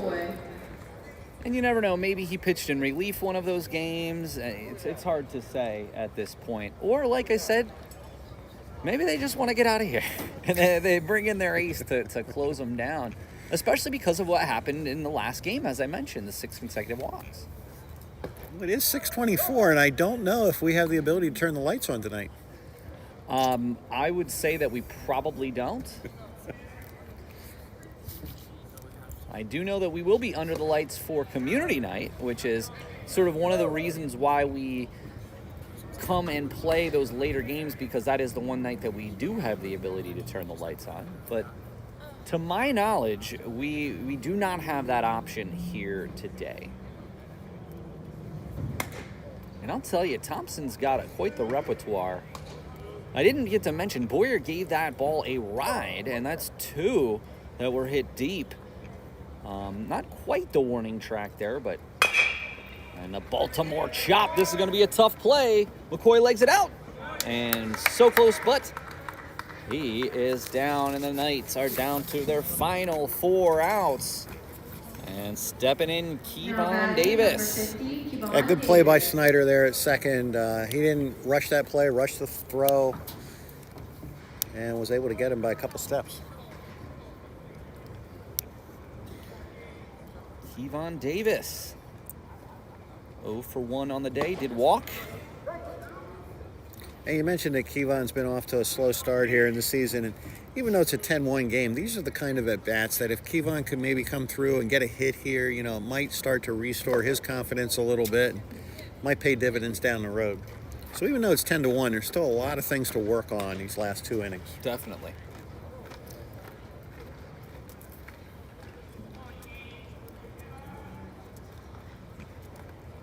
The 1-1. Beautiful pitch. Certainly not, and again, I don't know that he's thrown many fastballs here in the early going, but not so much a velocity thing, but he's got a ton of movement on his pitches. Straight back at us. Yeah, that one moved right back here at me. Kevon was on it, though. When you foul it straight back like that, you know, timing-wise, he's on it, but just got under it. 1 ball, 2 strikes to Davis.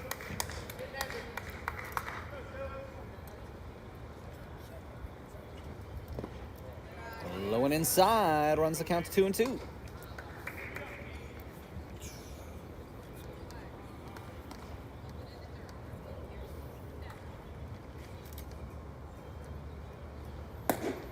High, runs the count full. I do appreciate Kevon's selectivity here in this at-bat, and really all day, honestly. Worked the walk back in the 4th. And works another walk. So nice to see Davis getting on base.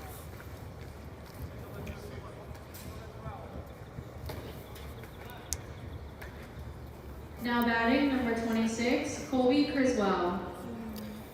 And Criswell stepping in for McLean. First we've seen of Criswell today. Another left-handed bat. We were noting earlier about some left-handed batters here.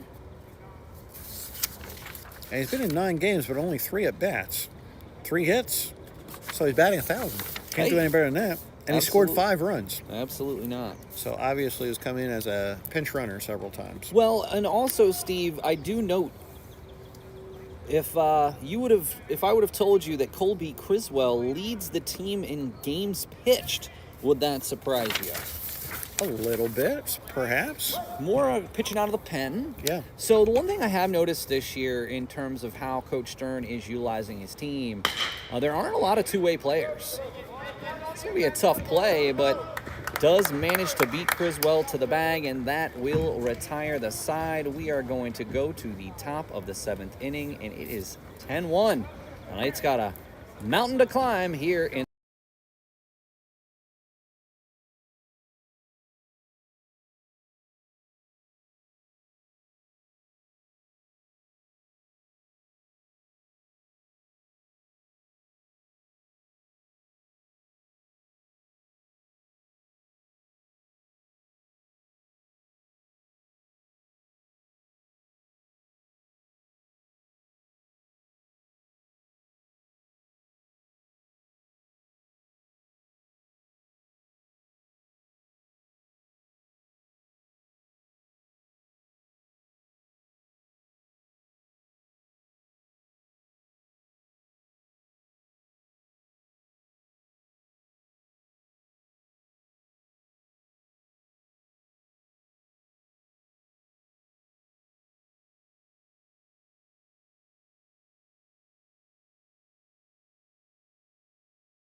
Paul Miller, Steve Hassinger back here with Now you, batting FNB number Field. 4, Ryan Brown.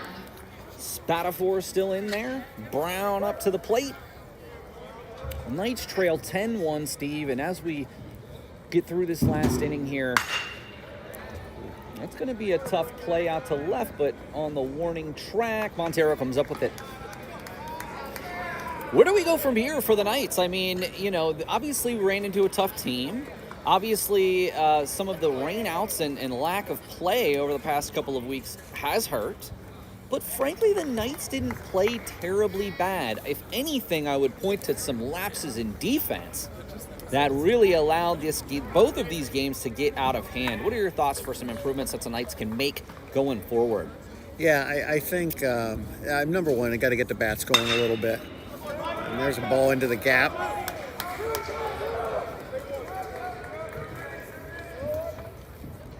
Takes a wide turnaround first, but they've got to get the bats going, but they had some innings there where they had the bases loaded, they had 2 runners on, and then they hit into a double play, and it just kind of killed the momentum. So, it's not like they haven't had any base runners, like they've been totally out of the game.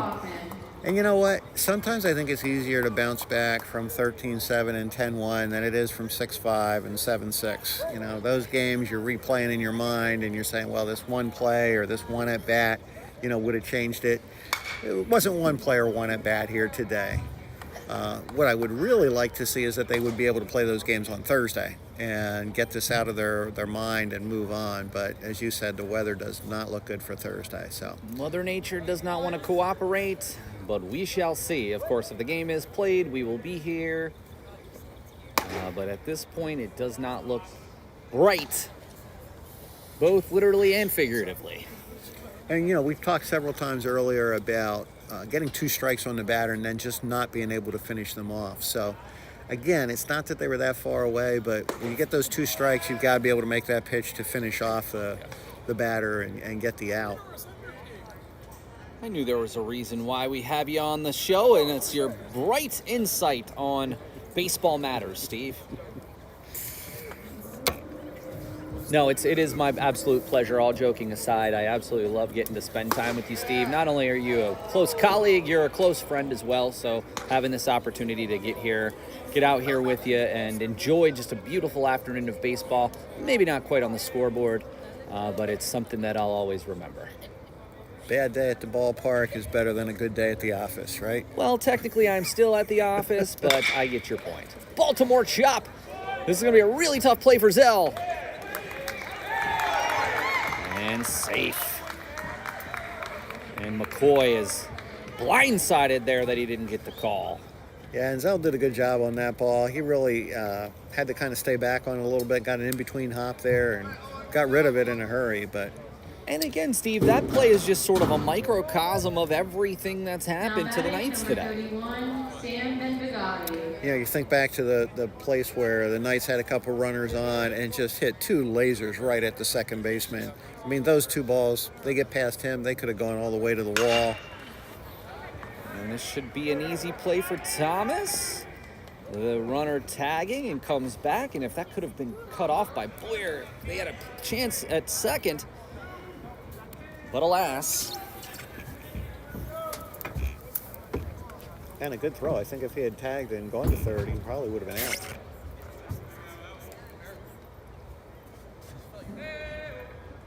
Two out now, so we just need one more out.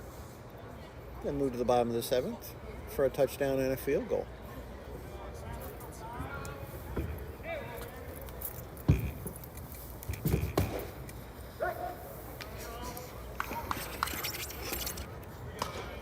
Now batting number 17, Owen Lawton. You know, and it's really unfortunate that those rainouts came over the break, as you were talking about earlier, because, you know, we just started a new term this week, so first week of classes and, you know, trying to get back in the swing of things here with the games now. Would have liked to see them be able to play some of those games over the break when they didn't have to worry about classwork. And of course, there are 4 consecutive days of torrential downpour. Well, 3 and change, I suppose you would say. And then it looks like we're going to deal with something similar this week. And kudos again to the grounds crew here at FMB Field, because I mean, the field just looks beautiful. And as you said, I mean, they've had tons of rain to deal with. Well, I was out here Friday night, and let me just tell you, Steve, it was nothing like this. I was in 8 layers. I know that doesn't even sound possible, but I just stacked a long sleeve shirt. Oh, after long sleeve shirt, and then wore a really heavy sweatshirt on top. I'm envisioning the Michelin Man. I mean, and what's interesting was a lot of the Knights were here, and I don't think any of them really recognized me because I had my hood up, and I was with my son, and I didn't want to bother any of the guys. They were here having a fun night out. Fun, albeit cold, and Spatafor gets the strikeout. Does limit the damage here, and it remains 10-1. Here we go to the bottom of the 7th, and let's see if the Knights can get some runs across and make this a game as we go to the bottom of the 7th. Knights trail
Here we are back in the bottom of the 7th. Thompson continues pitching for Brandywine to try to get Brandywine out of this contest with a 2-game sweep. That would knock the Knights to 9-7 on the season. Finky skies a pop fly. It's going to be just out of play.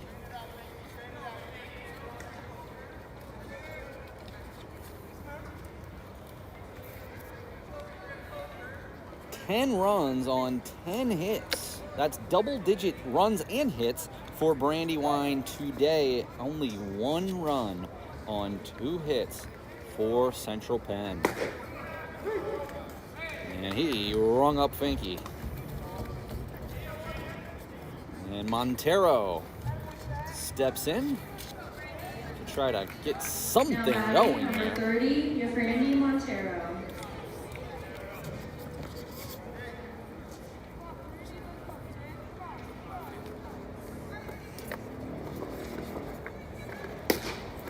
Montero looks at the first strike there.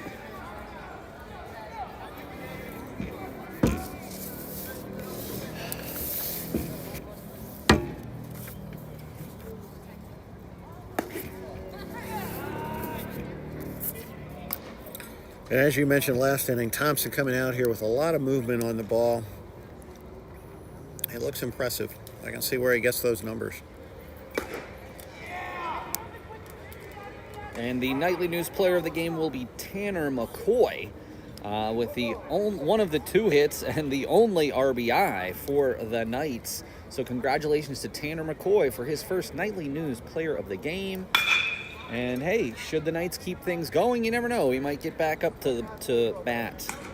So congratulations, Tanner McCoy, to being today's nightly news player of the game. Of course, that is just for the Knights. And if we want to look at a player of the game, of course, the 3-run dinger back in the first inning from Bachman, who went, Steve, 3 for 3 with 5 RBI and a home run and 2 extra base hits. So I would imagine he would be high up on the list. Well, he's no longer hitting .423. He has had a heck of a day today.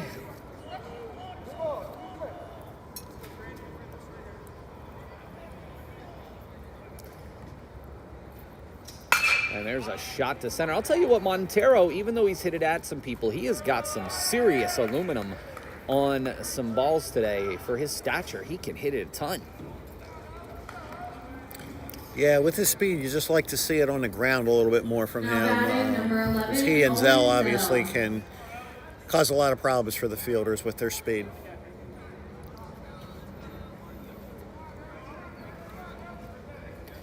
And the last out for the Knights.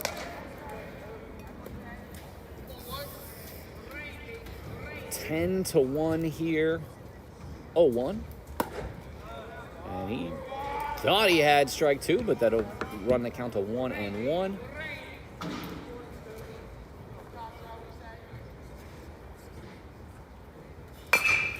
And this is going to be a really tough play. They got him safe. So Zell legs that out.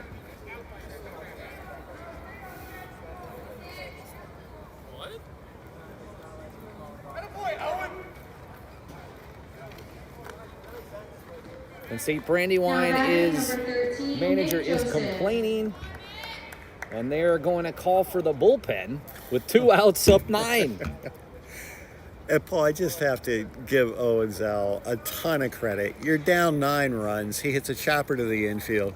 How many major leaguers might you see just dog it to first base in that situation? A lot. And Owen's busting it down there, trips over the bag and manages to be safe. I don't understand the pitching change here. Doesn't look like the pitcher does either.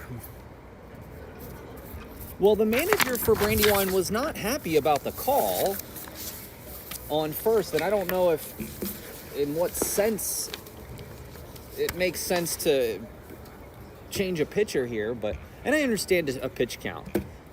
You're up 9 runs with 2 outs in the bottom of the 7th. That being said, we'll take a short break while the pitcher warms up. And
For Done Brandywine, playing number 16, Ty Kachia.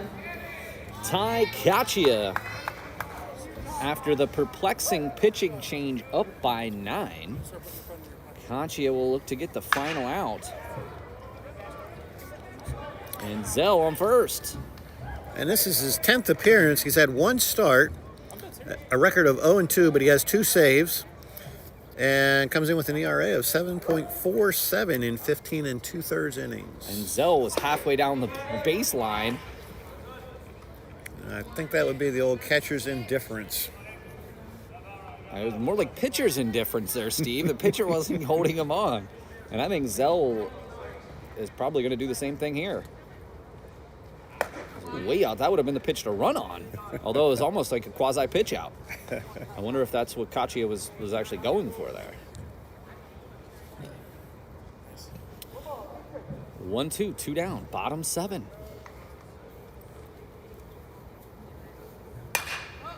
Nice curveball there from Kachia. Heading over towards my car. I didn't hear a crash. I think you're safe. Let's hope so. It has been a long day for the Knights, and Zell is going again, and there is a shot to center, and that should do it. And Penn State Brandywine victorious in both sets of a doubleheader, 10-1. We are going to see momentarily if we can get somebody down with Abbee Breski, our sideline reporter, for a post-game interview. But in the meantime, Steve, let's try to recap these 2 games. Unfortunately, not a lot of positives. The Knights dropped the first game, allowing 13 runs, and dropped the second game, allowing 10. So 23 total runs to only 8 for the Knights. And to be honest, the Knights' bats weren't going, the pitching wasn't there.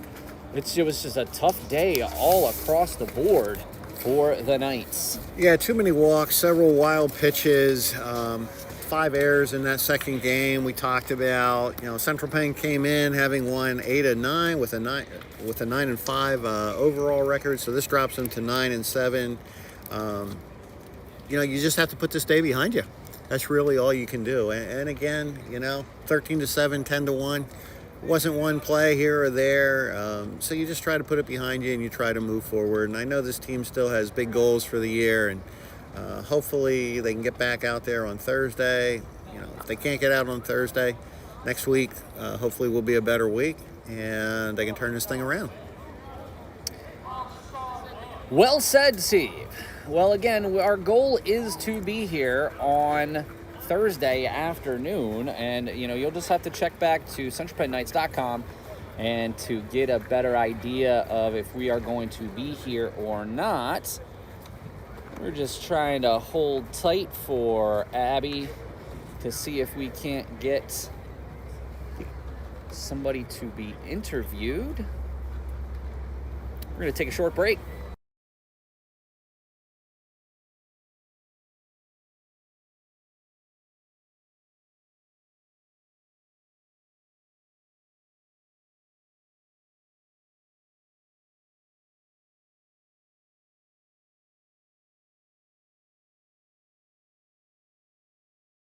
Looks like we do have Coach Stern coming down for the post-game interview.